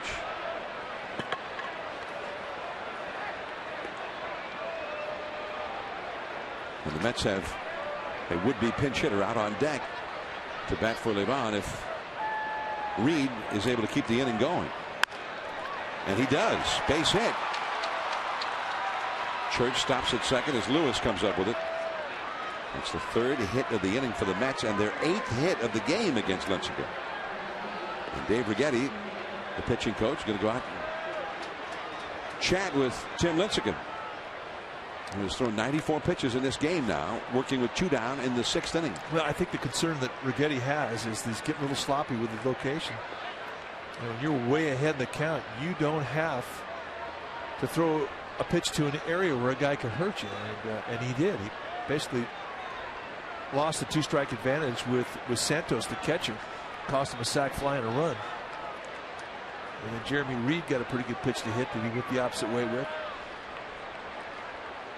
So if you're a pitching coach, you go out there and you just say, listen, get your game plan down before you throw. See the pitch in your mind before you make the pitch. And start throwing to more corners. You've got good command now. You're throwing through your target. So just lower your sights. Go to the knees.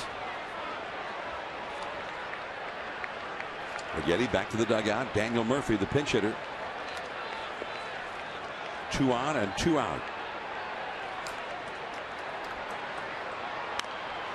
And it's dribbled foul on that breaking ball. By the way, it gets right back down the strike zone. So Righetti successful. And I think that's really important for a pitching coach to be able to paint a guy's concentration back to a target.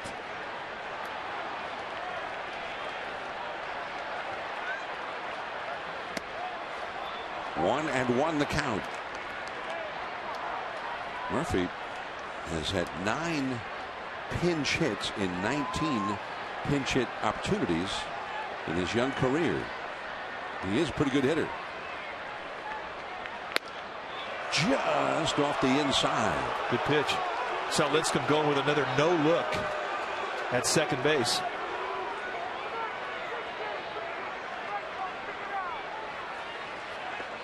Not many guys that do that.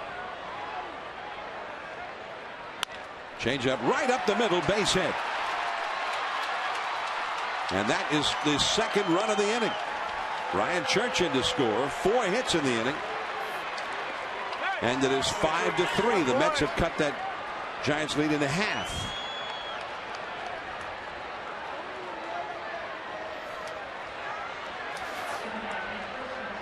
Murphy, pretty good disciplined at bat. A little fastball on the outside corner, going right back up the middle, not trying to do too much, just a back control AB. And he gets himself a 2-out RBI. That's a big hit.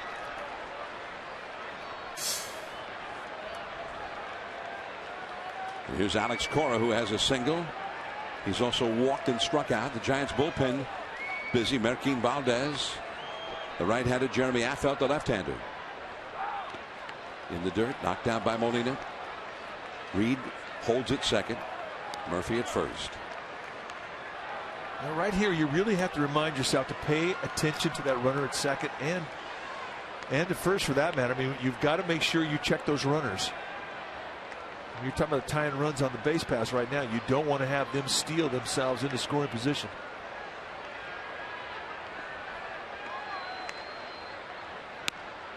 Over the outside with a changeup. 1 ball, 1 strike. I mean, Lincecum's gone with the no look a bunch tonight.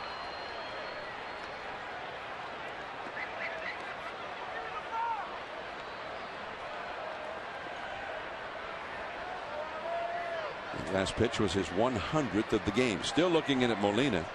Now ready.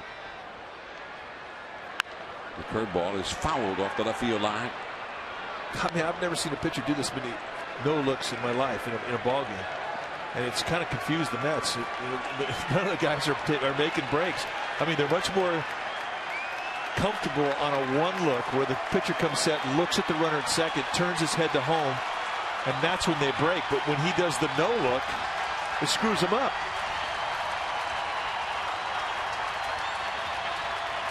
No look. Right to Burris at second. And a long inning is over. 7 batters for the Mets. 2 runs. 5-3 Giants.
Astros rained out at Wrigley.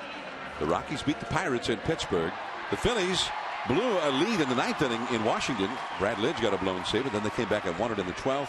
Ryan Zimmerman may have started a new hitting streak. He had 3 hits. Dodgers over the Marlins, and Atlanta 4-3 over Arizona. Arizona's 1-6 under its new manager, A.J. Hinch. Brewers at Cardinals rained out, and the Reds lead the Padres. That game's now just going into the last of the 7 at Petco Park in San Diego. And strike 1 to Aaron Rowan from the new Mets pitcher, Sean Green. Ivan Hernandez went 5 innings, allowed 5 runs, 8 hits, with 4 strikeouts, 1 home run. Rowan has struck out and popped out to shallow center, and he chases one that's about a foot outside. 0-2 the count. Sinker, slider, changeup guy. Sean Green from Seattle last year. 16th time he's come into a ball game, and look at the ERA. It is bloated. 20 hits and 10 walks, 30 base runners in 14 1/3. And 3 home runs given up. Cora. And 1 away. Well, the Giants got 5 runs in the first 2 innings against Livan Hernandez. And the offense has disappeared since then. And the way this game has gone, the Giants may need to get a few more runs in this one. Rich Aurelia got a big 2-out, 2-run single in that 4-run first inning. Nice little top-hander beating that slider. Nothing better than a 2-out knock that cashes in runs. Makes an inning go large, and they've been looking for that swing of the bat for a while. Beltran going back, still going back. Up against the wall. And it's a double for Aurelia.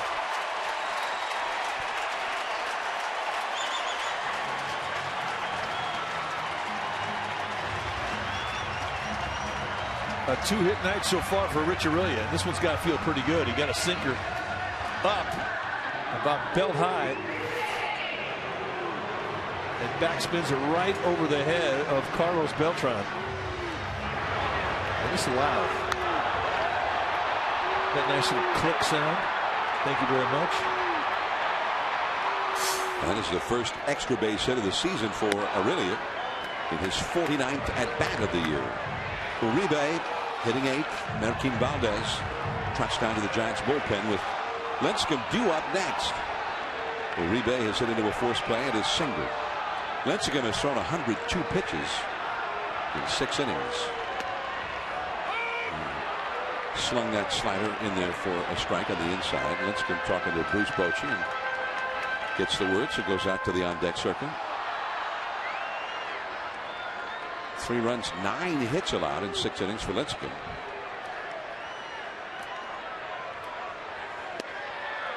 A sinker, 1 ball and 2 strikes. Pretty good location right there. Well, how do you hit a sinker baller? You make him get the ball up. He starts this thing out at the knees. By the time you get after it, it just disappears. And that sinker was heavy, folks.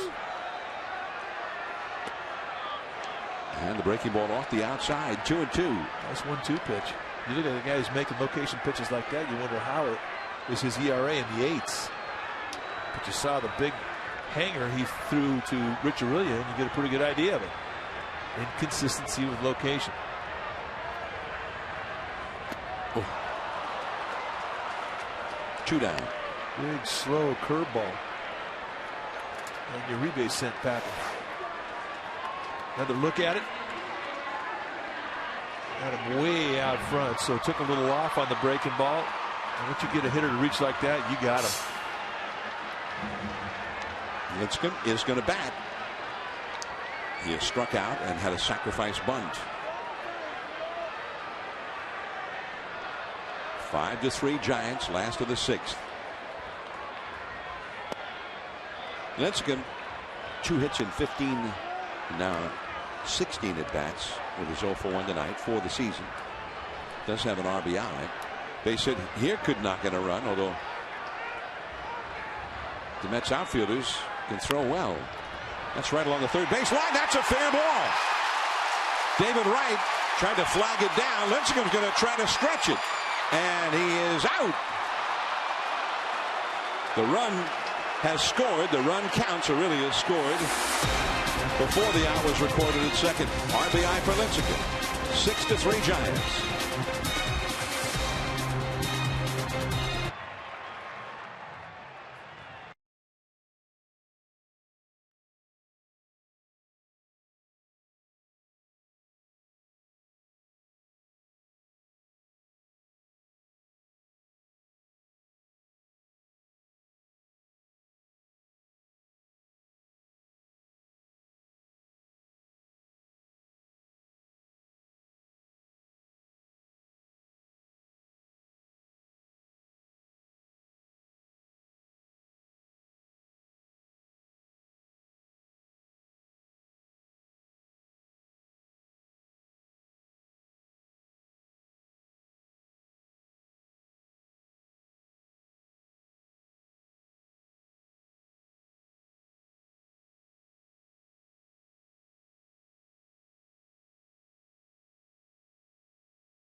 Headlines: the Yankees scored 3 in the 9th off of Joe Nathan to beat the Twins in New York. Adrian Gonzalez homers for the 5th straight game for the Padres.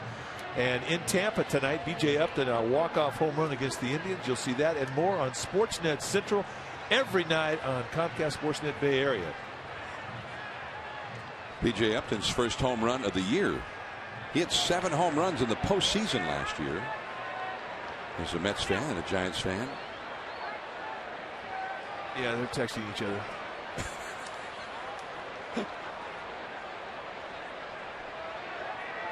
He may have been texting somebody back in New York saying, I was wrong. Lincecum is coming back for the 7th. That's exactly right. And not only that, but he was left to hit with 2 down, and he got the clutch 2-out RBI. Sometimes you just have to take matters into your own hands. In your own hands. It was a big run. Castillo, very high, ball 1. Castillo, then Beltran and Sheffield. Big hitters coming up for the Mets here in the 7th inning. Lincecum has not had an easy time of it against the Mets. They have 9 hits. And it's 2-0. Sheffield in the hole. He started that 2-run 6th inning rally with an opposite field double. And 2-1 now to Castillo. Just wants to get on base, which he has not been able to do so far. He is 0 for 3. He bunted into a force play in the first, grounded out to third in both the 3rd and 5th innings. Strike 2 called. Valdez, number 47, the right-hander. Affelt, number 41, the left-hander. Head down to the Giants' pen once again. The slugger, Beltran on deck. And the changeup is too low, 3-2. Lincecum has helped himself in that he has only issued 2 walks. He's had 8 strikeouts. Fastball. Uribe. But Castillo's too fast, and that's an infield hit. 10 hits for the Mets. 6th inning, Tim Lincecum comes up and does this and gets himself a 2-out RBI. And this is a big run, Richard, really an easy score. And Lincecum perhaps a bit greedy, but you remember the Mets outfield is pretty accurate arms. You challenge them, you better know what you're doing. However, he did come up with a big knock. Strike 1 to Beltran. Another leadoff hit for the Mets. The 5th inning out of 7 that the Mets have gotten their leadoff man on base. And back to the bag is Castillo. Castillo, 4 steals in 5 tries this year. Mets have stolen 2 bases in the game. Beltran with the cleanup hitter, Sheffield, right behind him. Beltran is 1 for 2 with a walk. Time taken. Beltran hitting .373.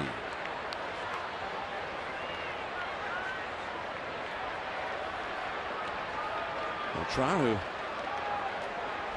in some ways is a guy you'd say, well, he's almost a perfect player. He runs well, he hits with power, he hits for average, he gets walks, he steals bases, he's a Gold Glove center fielder, and he switch hits. What is it that he doesn't do? He takes really bad BP. 2-1 the count. And yet there's a feeling that he's, considering the contract and all of that talent, that he's not a presence. Hard to define. Well, there's 29 other teams that would love to have him. Got the call on that one. 2-2 the count. I can't believe anybody seriously could write any kind of an article and criticize this guy for what he means to the Mets. And I don't think they do. I think they appreciate him in New York, although, you know, they're never really going to commit to somebody until 5 years after they retire. There goes Castillo. And that's a ball. Wow. I think that pitch was better than the one that was called a strike before. One pitch before looked to me like it was a bit outside.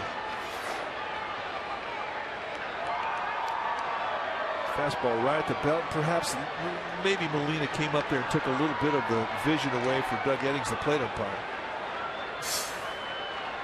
Benji trying to get prepared to make a throw to second, but Castillo steals it uncontested. And it's a walk. Beltran on base for the third time, and that is going to be it for Lincecum. At 114 pitches, 2 men on here in the 7th inning. And this one is a long ways from being over.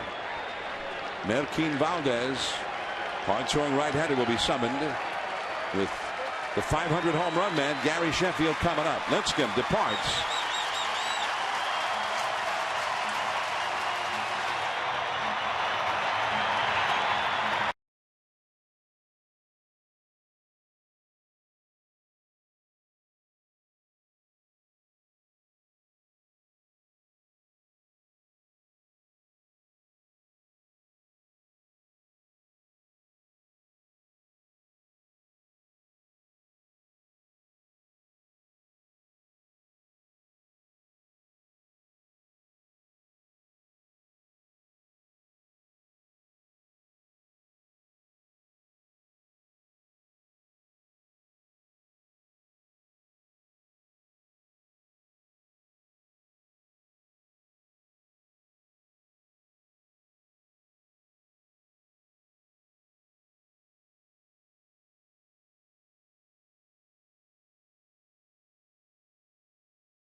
For Randy Johnson up against Johan Santana.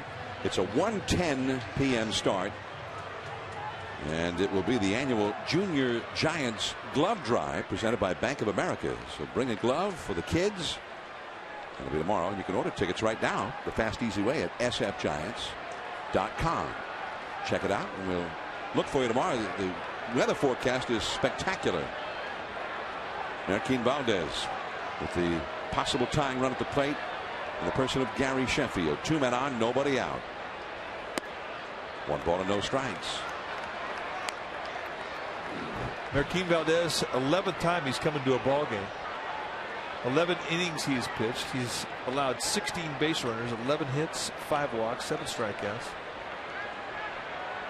Quality arm. He's going to give you a high velocity, mid and high 90s with the fastball and occasional slider changeup combo.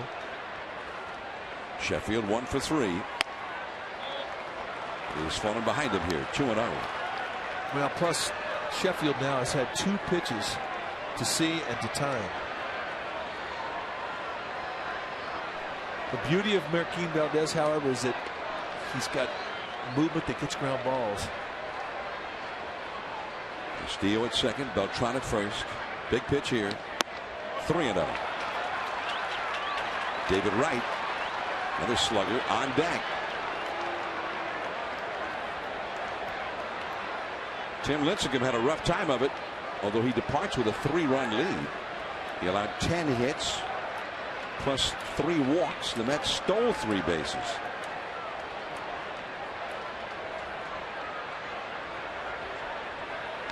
A 4-pitch walk, and now the possible tying runs are on base. And David Wright, who has been a big RBI man of late. Well, that's the one thing. When you come out of bullpen, you have to make something happen, meaning you have to get in that strike zone. You've got to be able to have command of your pitches to challenge and get in that strike zone. Now, it's frustrating for Valdez because he's trying to throw it right across the middle of the plate. He's not thinking corner pitch, knee high. He's not thinking anything but just try and hit the glove, and he can't do it. And for Bruce Bochy, I mean, you're bringing a guy out of the bullpen. The one thing you have to assume is that he can throw strikes. And that has been something that Valdez has struggled with. He's fallen behind in counts. And when you get predictable to a fastball, when you're behind the count, you're asking for trouble. So the bases are loaded. Nobody out. Here is David Wright.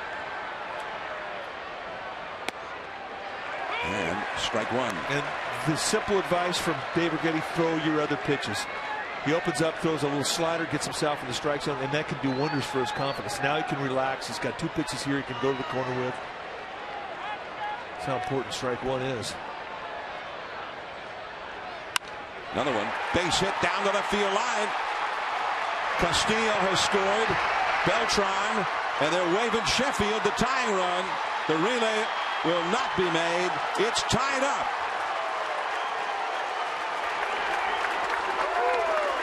And the fans are not happy about it. 6-6.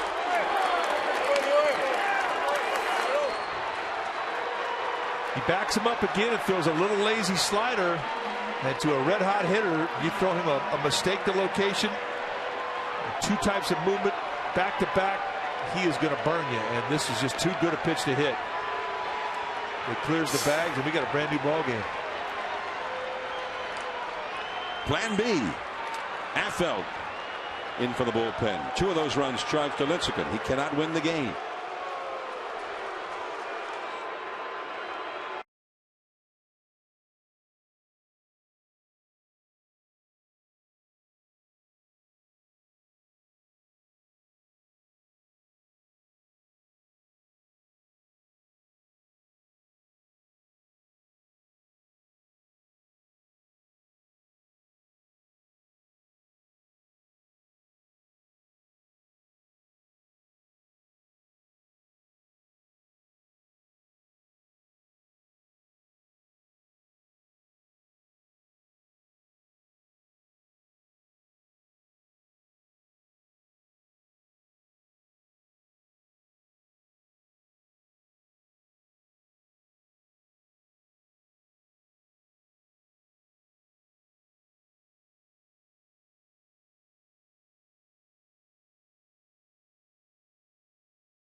The Mets have scored 3 runs and have not made an out in the 7th inning.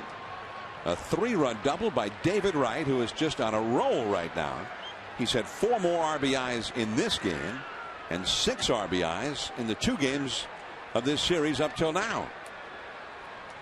Last night he drove in what proved to be the winning run in the 9th inning.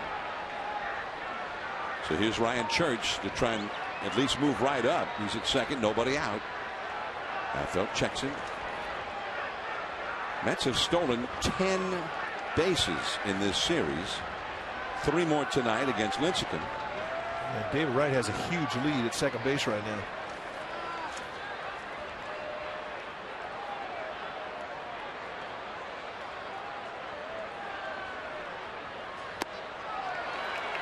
On 1.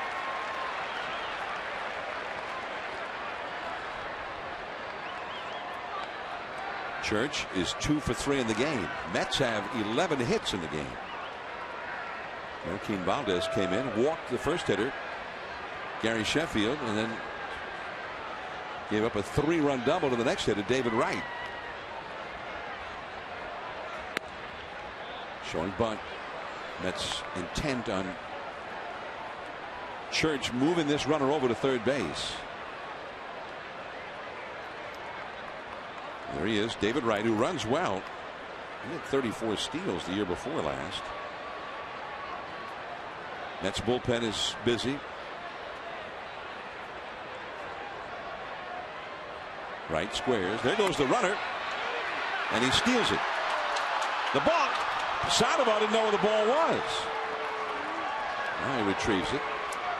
Hey, it's just real simple what Wright's doing and what all the Mets are doing. I mean, they get to a point where they think they're going to get one look from a pitcher. And look at that jump. There is nothing that Molina can do. That base is stolen on the pitcher. We talked about the enormous lead that he had. And now that changes everything. With that steal of the base, the infield has to come in. I mean, it's an absolute pure strikeout situation now here for Affeldt. And a moment ago, Church was willing to make an out to move that runner over. No longer necessary. Now he's in a straight up RBI situation, trying to bring it home. The Mets have 3 runs in and the possible go ahead run at third with nobody out.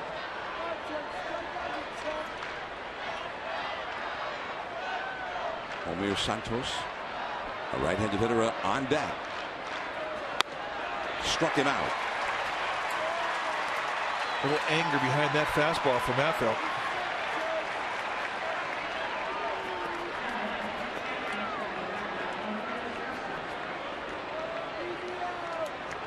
Now Omir Santos in the Mets bullpen. Left-hander Pedro Feliciano is warming up. The Giants are at the top of their batting order. Due up in the 7th. There's Feliciano. Santos the hitter, Reed behind him, and then the pitcher spot. 6-6. Giants infield is in for Santos, who has struck out twice and hit a sacrifice fly.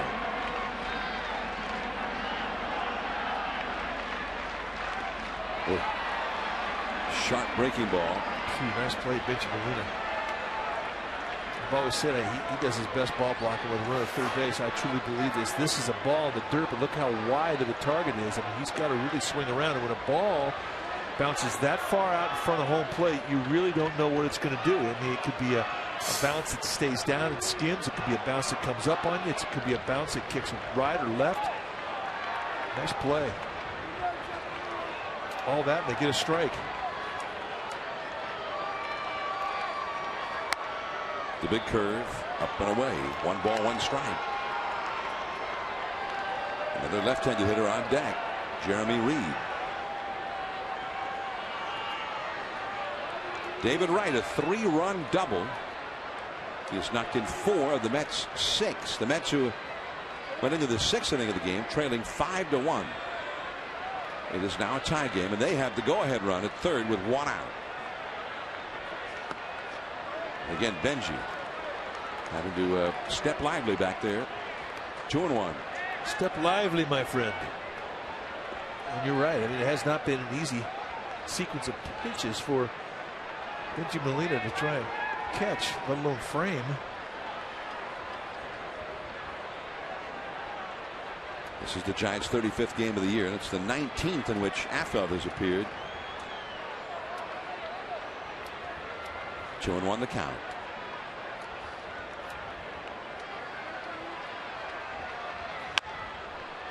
That is a foul.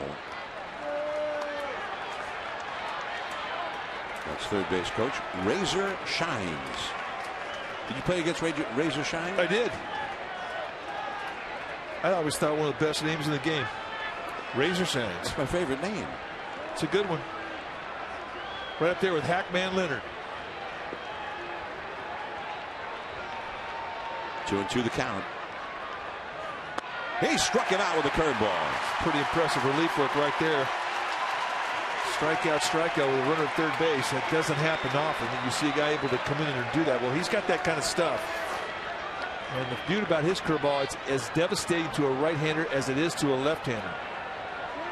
Big, it's hard, it's late breaking, perfectly placed, and he gets what he's looking for. And the Mets bring Jeremy Reed, the left-handed hitter, back to the dugout, and Fernando Tatis is going to come up as a pinch hitter for Reed, a right-handed hitter. And Tatis, who resurrected his career with the Mets last year, and he's become an outstanding hitter. As a role player, he's hitting .328 this year in 58 at bats.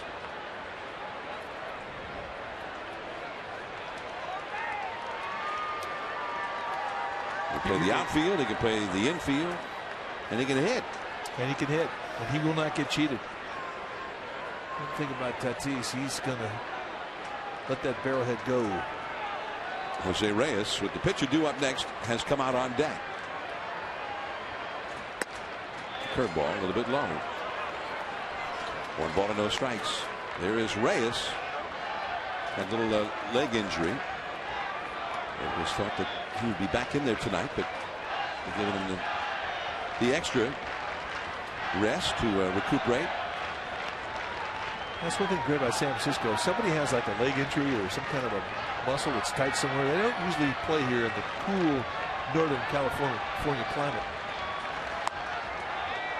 2-0.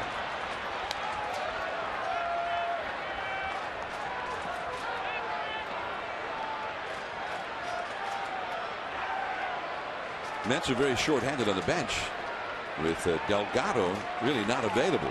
He's listed as one of the extra guys, but got the hip injury. He's not playing. 3-0. Jerry Manuel will turn him loose 3-0 here if he gets a good pitch.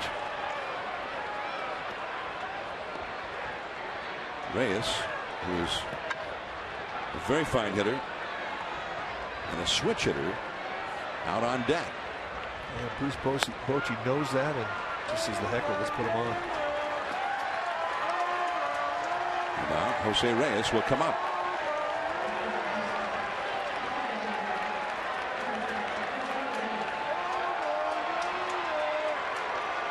Reyes will be the 8th batter of the inning for the Mets. 3 runs are in. 6-6 the score. 2 down.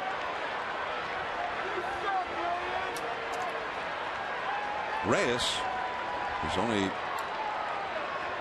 faced Affeldt 3 times in a big league game. He struck out twice and walked once against him. Wright, the possible go-ahead run at third base. Tatis, the runner at first. Really on the bag with him. In for a strike. Now Reyes ordinarily, he'd be concerned here because even if he hits a little slow grounder in the infield, he's a threat to beat it out.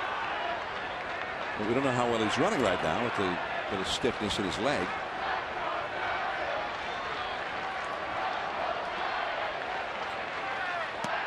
Ooh, again, Benji had to be very quick. 1 ball, 1 strike. You just can't sit too comfortably back there. Not when a guy's throwing 95 and it's going wide of the strike zone. And Benji Molina has done a very nice job of handling Affeldt here with the runner at third.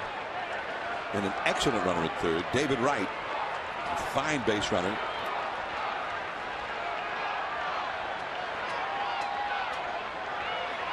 Curveball in there. Strike 2. It's a thing of beauty when he places that thing on a knee-high location. You can watch the hitter just give up on it, and it just keeps working its way back into the strike zone. That's a great pitch. Well, the first 2 strikes are a little different than the third strike. Guys make adjustments, they shorten up. He struck him out. And Affeldt, with a runner at third and nobody out in a tie game, strikes out 3.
game. And how about Jeremy Affeldt coming in, runner at third base, nobody out. And what does he do? He strikes out Ryan Church. He gets Omir Santos.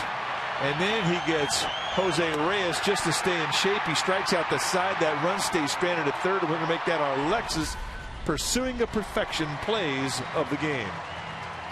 That's some kind of relief work right there. Wow. Well, you won't see anything better than that. That is always, you're going against the odds, runner at third and nobody out to keep him from scoring. There's so many ways that he can score. And Benji Molina played his part too. And he blocked several balls that were wild pitches in the making. Pedro Feliciano, the new Mets pitcher, situational lefty. He was in 86 games last year, 32 years old. This is his 20th appearance already this year.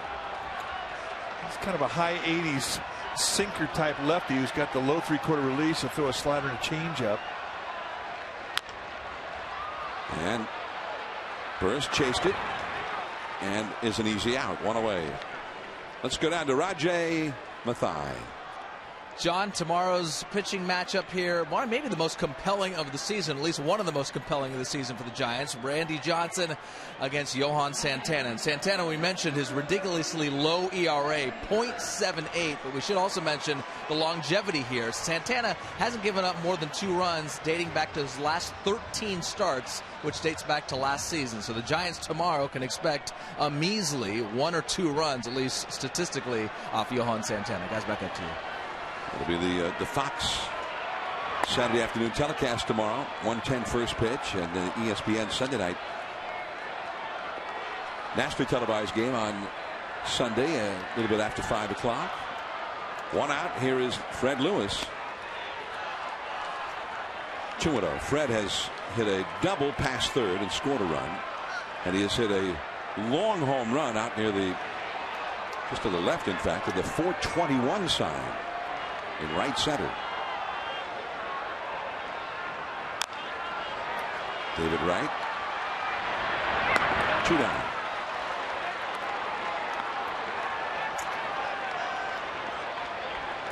And now Sandoval, 41,684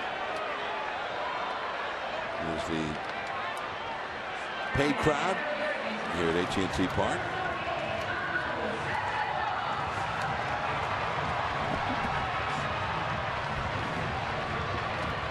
And the Sunday game already sold out. There are seats available for tomorrow's game at sfgiants.com. It's the big unit who has won several Cy Young awards up against Johan Santana, one of the premier pitchers of the National League today. And Santana, it's amazing that the Mets are averaging just over 2 runs a game in support of Santana. And the 2 losses he's had, he did not give up any earned runs in those. Not just they don't score for him, they've had some games they haven't played well defensively behind him. And it's kind of like what Randy Johnson has gone through. I mean, in his 7 starts, 5 of those starts, the Giants have scored 1 run or less.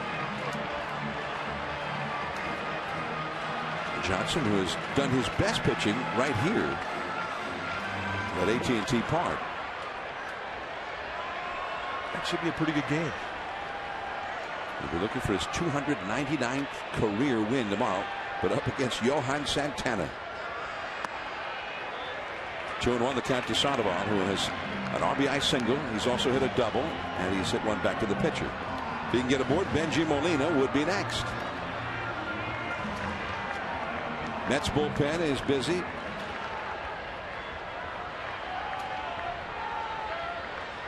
Two down, nobody on for the Giants. The Giants once led 5-1. Now it is 6-6. And ball 3. The right-hander Ryan Stokes up in the Mets bullpen with the right-handed hitting Molina on deck. Feliciano, the Mets' 3rd pitcher of the game. Livan Hernandez started, went 5 and allowed 5 runs, 8 hits. Sean Green 1 inning, 1 run allowed. And it's a full count now, 3-2.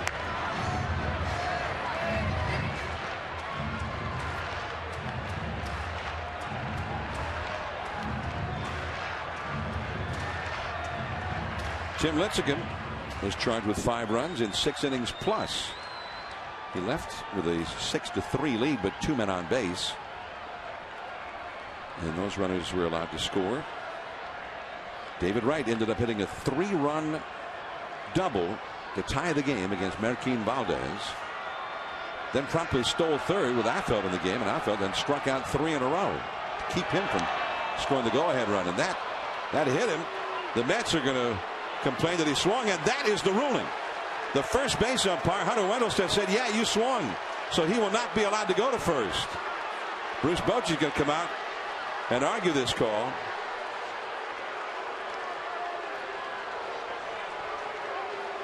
And he's been thrown out of the game. You can't argue a judgment call of the umpire.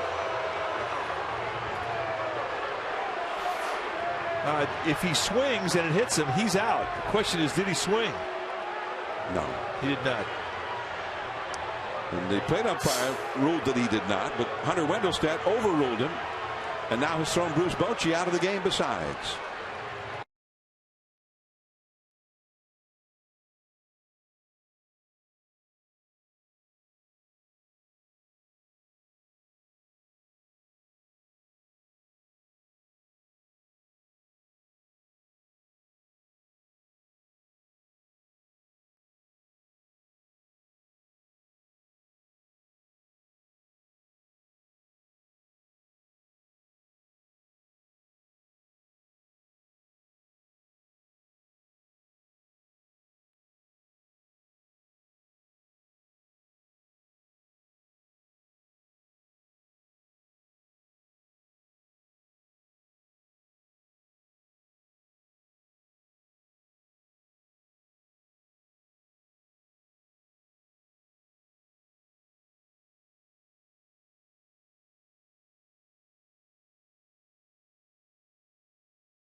Affeldt, after throwing some big pitches, stays in there. Cora bunts, and a fine play turned in by Pablo Sandoval. 1 away. Now the Carl's Jr. game breakdown brought to you by the Kentucky Bourbon Burger. Eat responsibly. 6 runs, 11 hits for the Mets. 6 runs, 10 hits for the Giants. David Wright's been the big hitter again. The second night in a row. He's 2 for 4 with 4 runs batted in, including a 3-run double in the 7th that tied the game. Tim Lincecum, and for the second straight time against the Mets, he's had a tough time of it. 6+ innings, 5 runs, 10 hits allowed. Steele, the hitter, in there for a strike. Now, Cora bunts here, and it ends up working out well for the Giants on a nice play. Only the 1 pitch for Affeldt and an out. Well, I think it's a pretty good idea, though. You just saw your third baseman Sandoval take a bullet off of his knee. Maybe a little mad out there, maybe thinking about the at-bat, not concentrating on defense. No. Big Panda says, no, sorry, I'm here to play. Nice pick. Good. Castillo, switch hitter. He started the 7th-inning game-tying rally with an infield hit, and that curveball misses. 2-1. And the crowd is in a bad mood right now. Ron Wotus, the bench coach, is the acting manager for the Giants after Bruce Bochy was ejected. Well, they should be mad. A couple calls go their way. Uribe in a hurry. Got it. 2 down. They've had a couple of calls go against them. This is the play in question. And it was a check swing. He did not go. The ball hit him, and by rights he should have been awarded the base. Hunter Windelstead, the first base umpire, ruled a swing. And Bruce Bochy came out, argued loudly, and plate umpire Doug Eddings gave the skipper the thumb. But you can understand why Bruce Bochy would be as upset as he was. You know what I never understood is the team on the field, when the plate umpire has ruled no swing, can appeal that to a base umpire. Why can't the hitter do that? Well, the plate umpire says, oh, that's a swing. Why can't the hitter say, I want you to ask? I'll tell you why, because they'd be asking on every swing. Well, there's no reason for a catcher not to ask, right? Every time there's a check swing, he's asking. Brian Wilson down to the Giants bullpen. Carlos Beltran, switch hitter. He's had a couple of walks and a single. Been on base 3 times. Had a steal, a run scored. A ball and 2 strikes to count. Affelt trying to finish up 2 innings of work here. Mets have 3 switch hitters ordinarily at the top of their batting order. When Reyes is in there. Strike 3 call. Or maybe he said he swung. Molina coming up, then Wynn. Rowan.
Jerry Manuel, the manager of the Mets, was ejected from the game as Carlos Beltran was arguing with that man, the plate umpire Doug Eddings, and then Eddings told Jerry Manuel, oh, go back in the dugout, and then he tossed him. So both managers have been run. The Mets bring in Brian Stokes, a right-hander, number 43, in for the bullpen to face Benji Molina, Randy Wynn, and Aaron Rowan. See the numbers for Stokes. He's having a great season. He's had good stuff. You're going to see a mid-90s fastball for Stokes. It's pretty straight, but he's got a nice changeup. He throws off that. He's got good command with it. He's going to slide it to go with it. And right now he's throwing with a lot of confidence. You saw the numbers. Stokes was in 24 games for the Mets out of the minors last year. And it's a high drive. Deep left center, but there is Beltran on the warning track. That's the ball right there that just grinds it, guys, because they know they get it pretty good off the crack of the bat. And then they don't get the ball to go out of the ballpark, and they just think, well, you know, if I would hit that other ballpark, this thing would have been a home run. And you can't help but think that way as a hitter. But the reality of this is just too high. He hit it good, just got too much loft on it.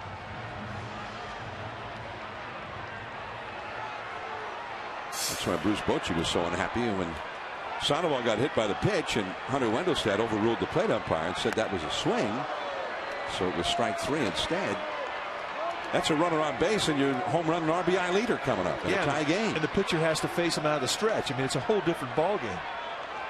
And Hunter Wendelstedt, I mean, it's been his track record. He will be controversial.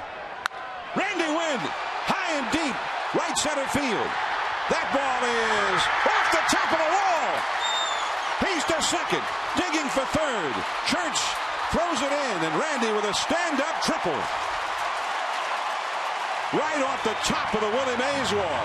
I don't know how that ball stayed in this ballpark. I really don't.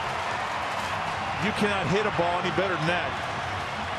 And you see the fence. I mean, you see the 365 sign, but this is just squared up and striped. About a foot from going out of here.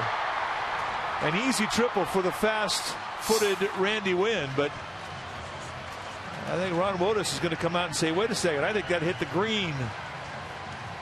Well, we've seen that. They actually looked at a replay of it last year, and a ball hit by Benji Molina. If it hits even right at the edge of the green topping of that wall, then it's a home run. The third base umpire, Dana DeMuth, the crew chief,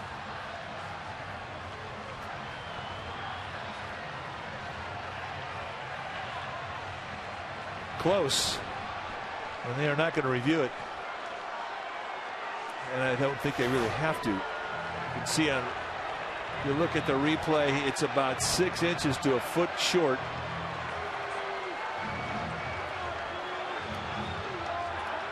Not a home run, but they'll take the 3-bagger here with 1 out.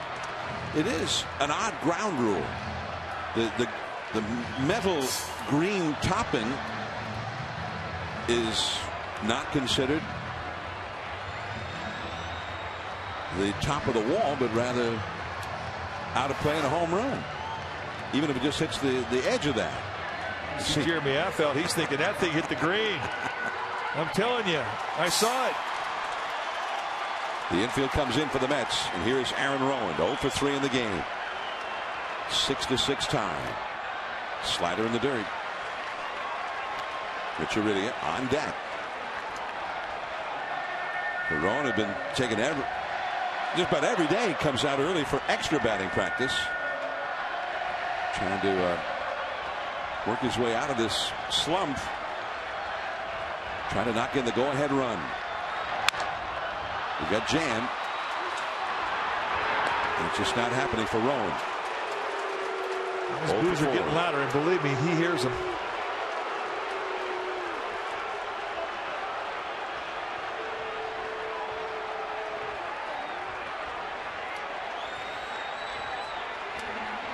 He had a chance to knock in a couple of runs in the first inning with runners at second and third, and struck out in that at bat. But Rich Aurilia came up. This was the first inning, not the second inning, and hit this 2-run, 2-out single. That made it a 4-run inning. Well, he's got to be swinging with pretty good confidence right now with the 2 hits already under his belt. He had that first inning 2 RBI single and then a double, and scored a run in the 6th. Six to 6 in the 8th inning. Randy Wynn hit a 1-out triple. Rowand could not get him home. Now Aurilia trying to get it done. Ball 1. Stokes has an unusual break when he takes the ball out of his glove. Most guys keep the ball in their glove when they're making their break, but he kind of takes it out and puts it on the side of the glove. You will see it in the glove, and now he breaks. And that's really not a good habit to have, because you can definitely show a pitch to a runner at second base.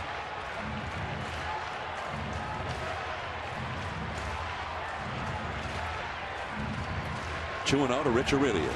Native New Yorker. The Mets were his team when he was a kid growing up in Brooklyn. 2-0 the count. That is caught. Not this time for Aurilia. Cora went up to get it. 9th inning. Sheffield dead right coming up.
And for the second night in a row, Brian Wilson comes on for the ninth inning in a tie ball game. It did not work out well for Wilson or for the Giants last night. The Mets touched him up for 3.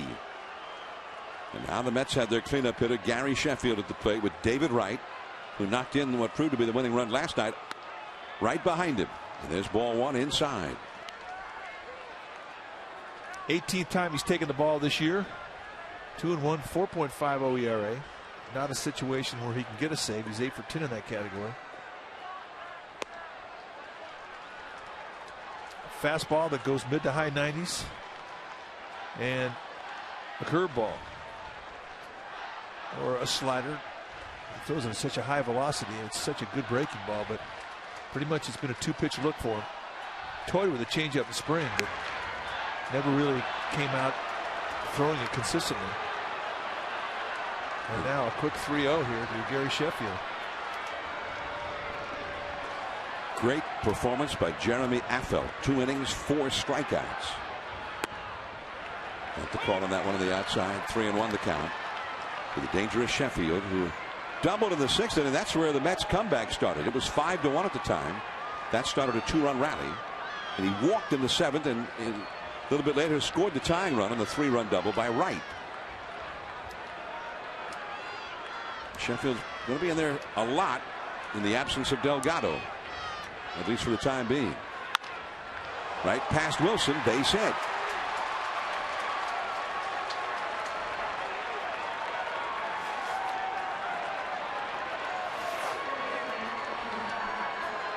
Fastball right at the belt.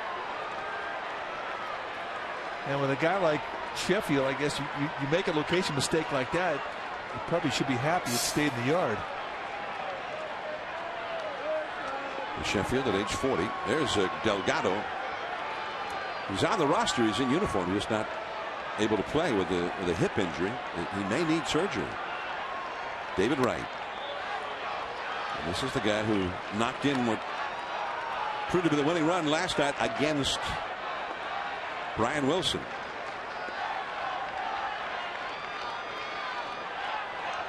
And he has knocked in 4 runs tonight. 6 all told in this series in 2 games.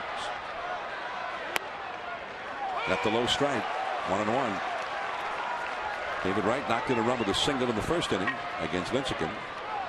And then in RBI situations, runners in scoring position, Lincecum struck him out twice in a row looking. And then Marquín Valdez hung a slider to him, and Wright hit a 3-run double that tied the game in the 7th. 2 for 4, 4 batted in. Hitting .336 for the year. Sheffield back to the bag. David Wright has 24 RBIs this year.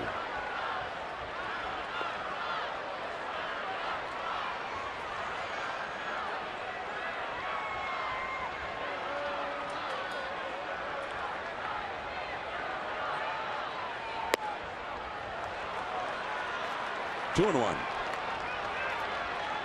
Brian Church, a left-handed hitter, is on deck.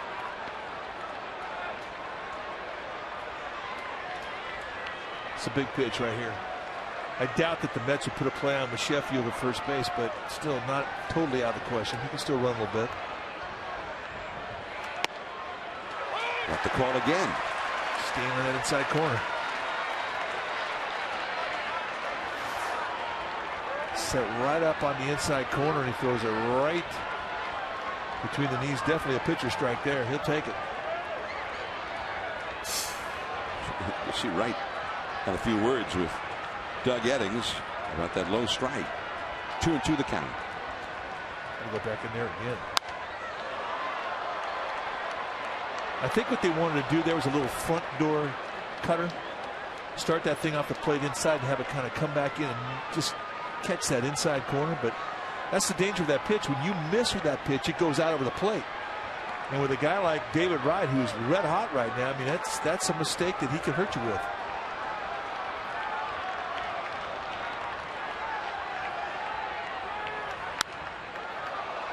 He tried it again. 2-2.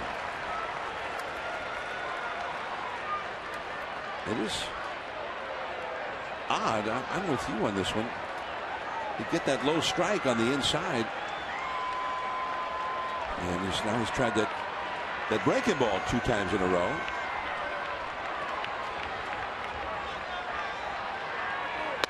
Goes back in there, but off the corner this time. And I don't blame Brian Wilson for being upset at that, because I mean, this pitch has been called a strike twice in this at bat, and he goes back in there again, and this time he doesn't get in a payoff situation. You saw as he walked off the mound, there was a little bit of a challenge to the look that he gave Doug Eddings, the plate umpire, and that's where guys get frustrated. If it's going to be a strike, make it a strike all day. Don't let us guess what's going to be a strike and what's going to be a ball. We'll keep an eye on Sheffield. 3-2, but nobody out. Sheffield at first. He's not running. And a high fly ball. Burris ranging over as well as Wynn, and the ball is into the crowd.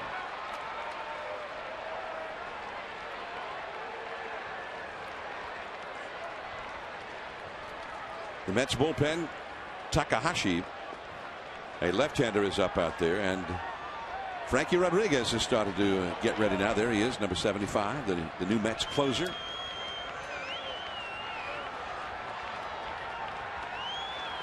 Three and 2 the count.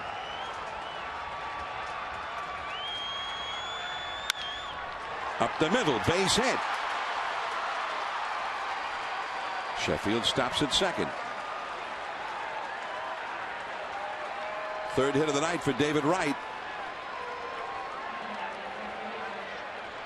He is 6 for 8 plus 2 walks now in this series. And here's Ryan Church.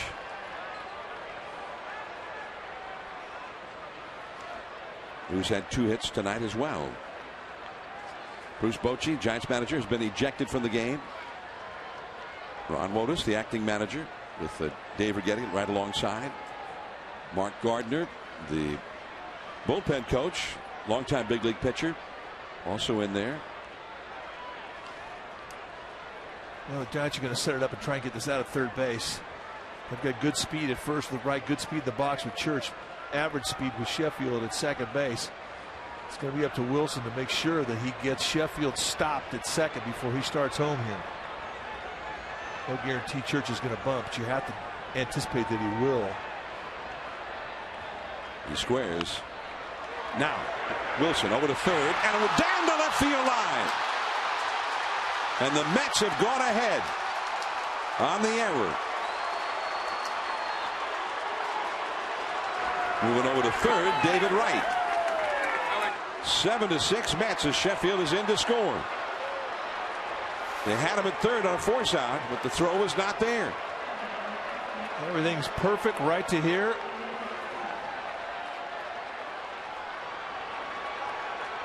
And we'll see the angle of how the air went awry.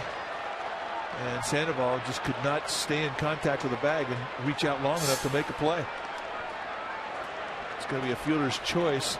E1, no RBI. Now, if Sandoval had to do all over again, I think he's got to come off the bag, and nobody scores if he catches the ball. The bases would be loaded with nobody out. But you know, at that short distance from Wilson, I don't think he would have had a choice or a chance either way. Let's take another look at it. I mean, Wilson's pretty close from right here. I don't think he would have had a chance to get it if he had 2 feet square and he wasn't in the semi-stretch. Just an errant throw. And now the Mets have a chance to really go big in this inning.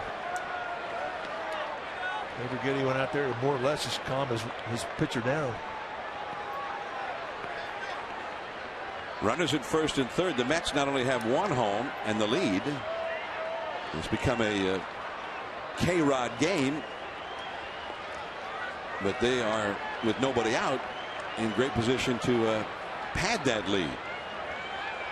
Omir Santos, runners at first and third. Strike 1 called. Really still a bunt situation. A little surprised that they're not showing bunt. I mean, Santos really hasn't swung the bat that well tonight. He's got 3 strikeouts and a sac fly.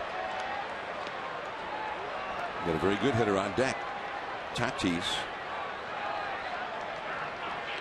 Although if he bunted, then they could walk Tatis with the pitcher spot due up. They don't have much left on the bench. assuming that Delgado is not available. And Ramon Castro is the only non-pitcher still available, the other catcher. Straight strikeout situation now for Wilson. The middle infielders in halfway. Aurelia on the bag at first with Church. Wright, the runner at third. 1 ball, 1 strike.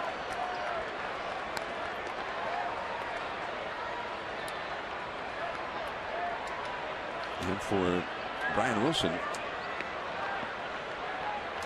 this is all too eerily similar to the 9th inning last night when he came in a tie game.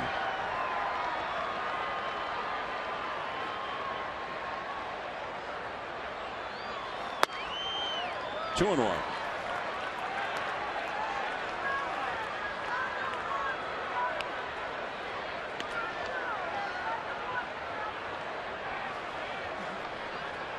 Santos in the game has struck out 3 times, but also hit a sacrifice fly against Lincecum in the 6th inning.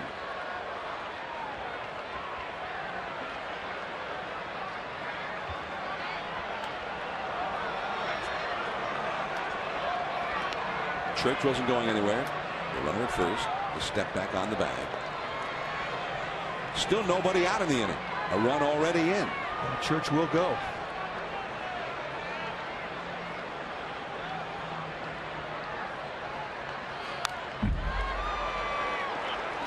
Two and 2 the count now.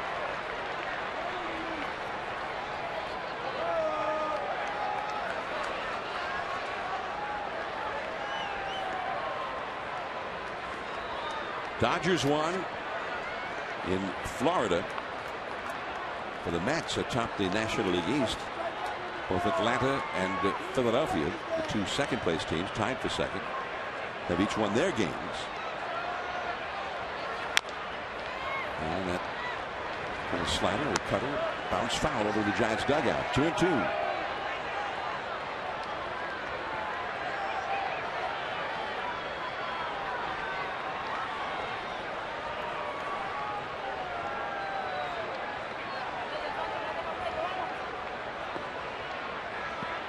Santos definitely in the protect mode. You get 3 strikeouts under your belt, that'll do that to you.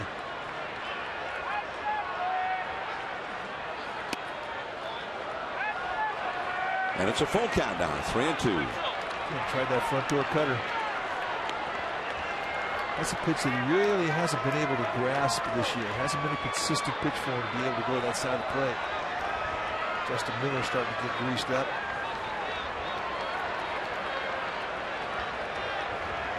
Wilson has not yet retired a hitter, and this is going to be his 22nd pitch of the inning. Again, Church not going anywhere. See, I think that's a good time for it, though, in a 3-2 count, 3-1 count. I didn't think it was a good time to bluff when you had a 2-1 count. It's a play you save when it's a definite situation when you know that runner's going to run. 3 and 2. Church goes. Tagging at third is Wright as Rowan catches it. Here comes Wright. The second run of the inning. Omir Santos gets his second RBI of the game. Well, those 2 at-bats have saved his night. As I mentioned, he's got a hat trick. He struck out 3 times, but a good at-bat with a sac fly in the 6th. And here, sort of a grinding sac fly. Good at-bat. Church went back to first. David Wright, who fueled the rally with a base hit, his 3rd of the night, 6th of the 2 games in the series. And here is Fernando Tatis, who was walked intentionally in the 7th when he entered the game as a pinch hitter. Stayed in to play first base. 1 ball and no strikes.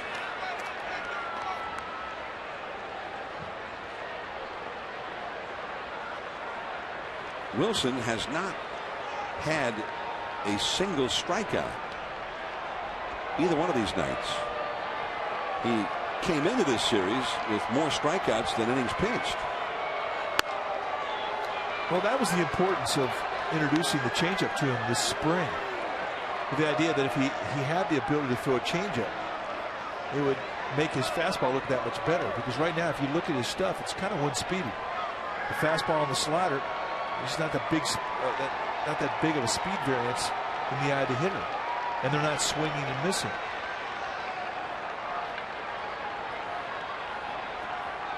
Two and 0.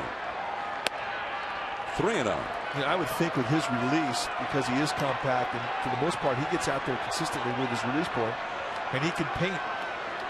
Now, a guy who has that type of command, he should be able to learn an off-speed pitch, a change-up or a split-finger fastball. Ramon Castro's come out on deck at the low strike there. 3 and 1. 2 runs in for the Mets. Sheffield single, Wright singled, and then the big play, the critical play, a sacrifice bunt attempt by Church, not a very good bunt. And Wilson, who had an outed third on the foresight, threw the ball down the left field line as Church runs. Throw to second by Molina, and he is out.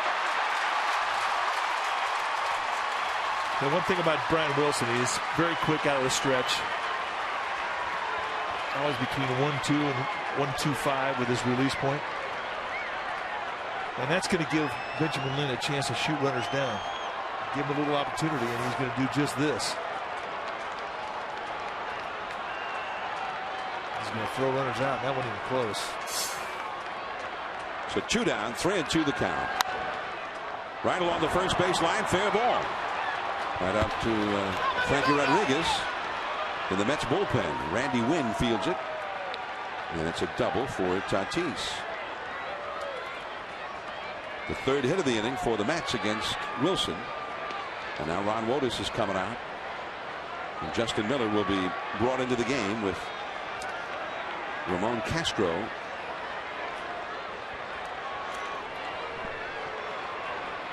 out on deck. I don't know if Castro was entered into the game yet or not. Miller's coming in, and there are some boos for Wilson.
And another nightmare for Brian Wilson in a tie ball game with the Mets 2 nights in a row. Things have gone horribly. So here is Miller. Miller faced a couple of hitters last night, got out of the 6th inning, 1/3 of an inning, and on one pitch he gets out of this inning. Ramon Castro, the pinch hitter, is gone. So now K-Rod comes on, last of the night.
Welcome back. I'm Raj Mathai. Bottom of the 9th inning. David Wright, the star once again for the Mets, but for the Giants, the Budweiser player of the game. We'll give it to Jeremy Affeldt. Been a rough night for the bullpen, but Affeldt looking very sharp. 2 innings, gives up 0 hits and 4 strikeouts. For that, he's our Budweiser player of the game. Budweiser, the great American lager. So, gentlemen, it's been rough for Brian Wilson, but if you wanted some silver lining on this, it would be Jeremy Affeldt. Back up to you. Strike one to Juan Uribe, leading it off against Frankie Rodriguez. Rodriguez got the save here last night. Uribe trying to get the Giants going. They're down by 2. They need one man to be on base to send a possible tying run to the plate. That's out to right center field. Church on the run, gets there. That's the other aspect of that big gap in right center.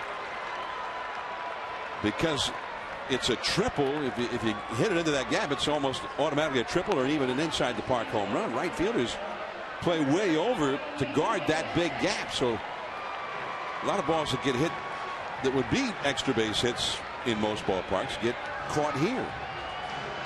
Well, it's one of the nuances of this yard, and baseball has figured it out. It's very seldom that we see right fielders play straight up at right field. They always cheat to that gap. But I think you have to. When you've got a triples out there like that, you got to try and cut that off. And the slider in there for a called strike. Of course, the Giants saw Frankie Rodriguez for the first time in the 2002 World Series. He burst upon the scene, and really it was remarkable because he hardly had any big league experience at all. Just a few innings. In September, there was an injury, so they were, through a technicality, able to put him on the roster. And as the postseason was unfolding, he evolved into the setup man in front of the veteran closer, Troy Percival. He was that good. I mean, he wasn't even on the roster till they expanded in September. Well, it was even then. It was mid-September. He pitched what, about 8 innings in the big leagues. That was he pitched a lot more in the postseason than he'd pitched in his entire big league career up till then. Just fouled by Eugenio Velez, the pinch hitter for Wilson. And a nice rip on that breaking ball. Not fooled at all. Easy, fellas. Easy down there. Drink some milk.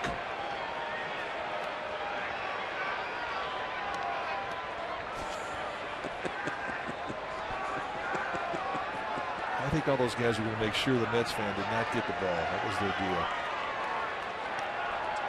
deal. 1-2 to Velez.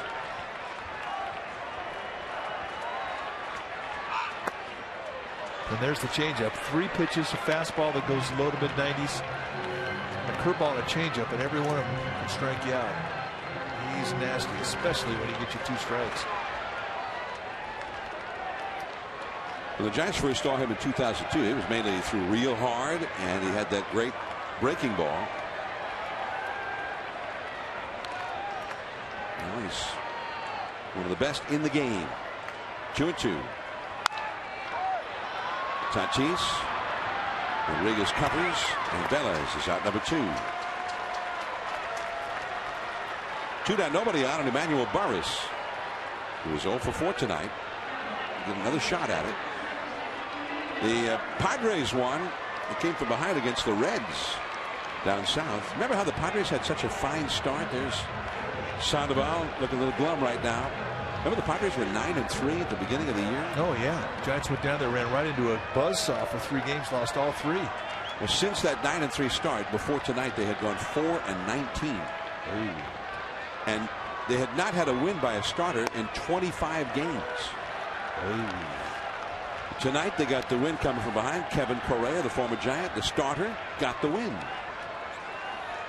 So they beat the Reds.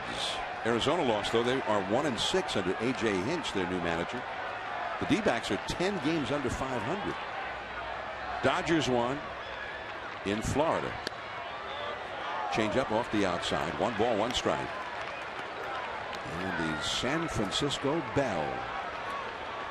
The Hornblower Bay Cruisers, built in the fashion of a Mississippi River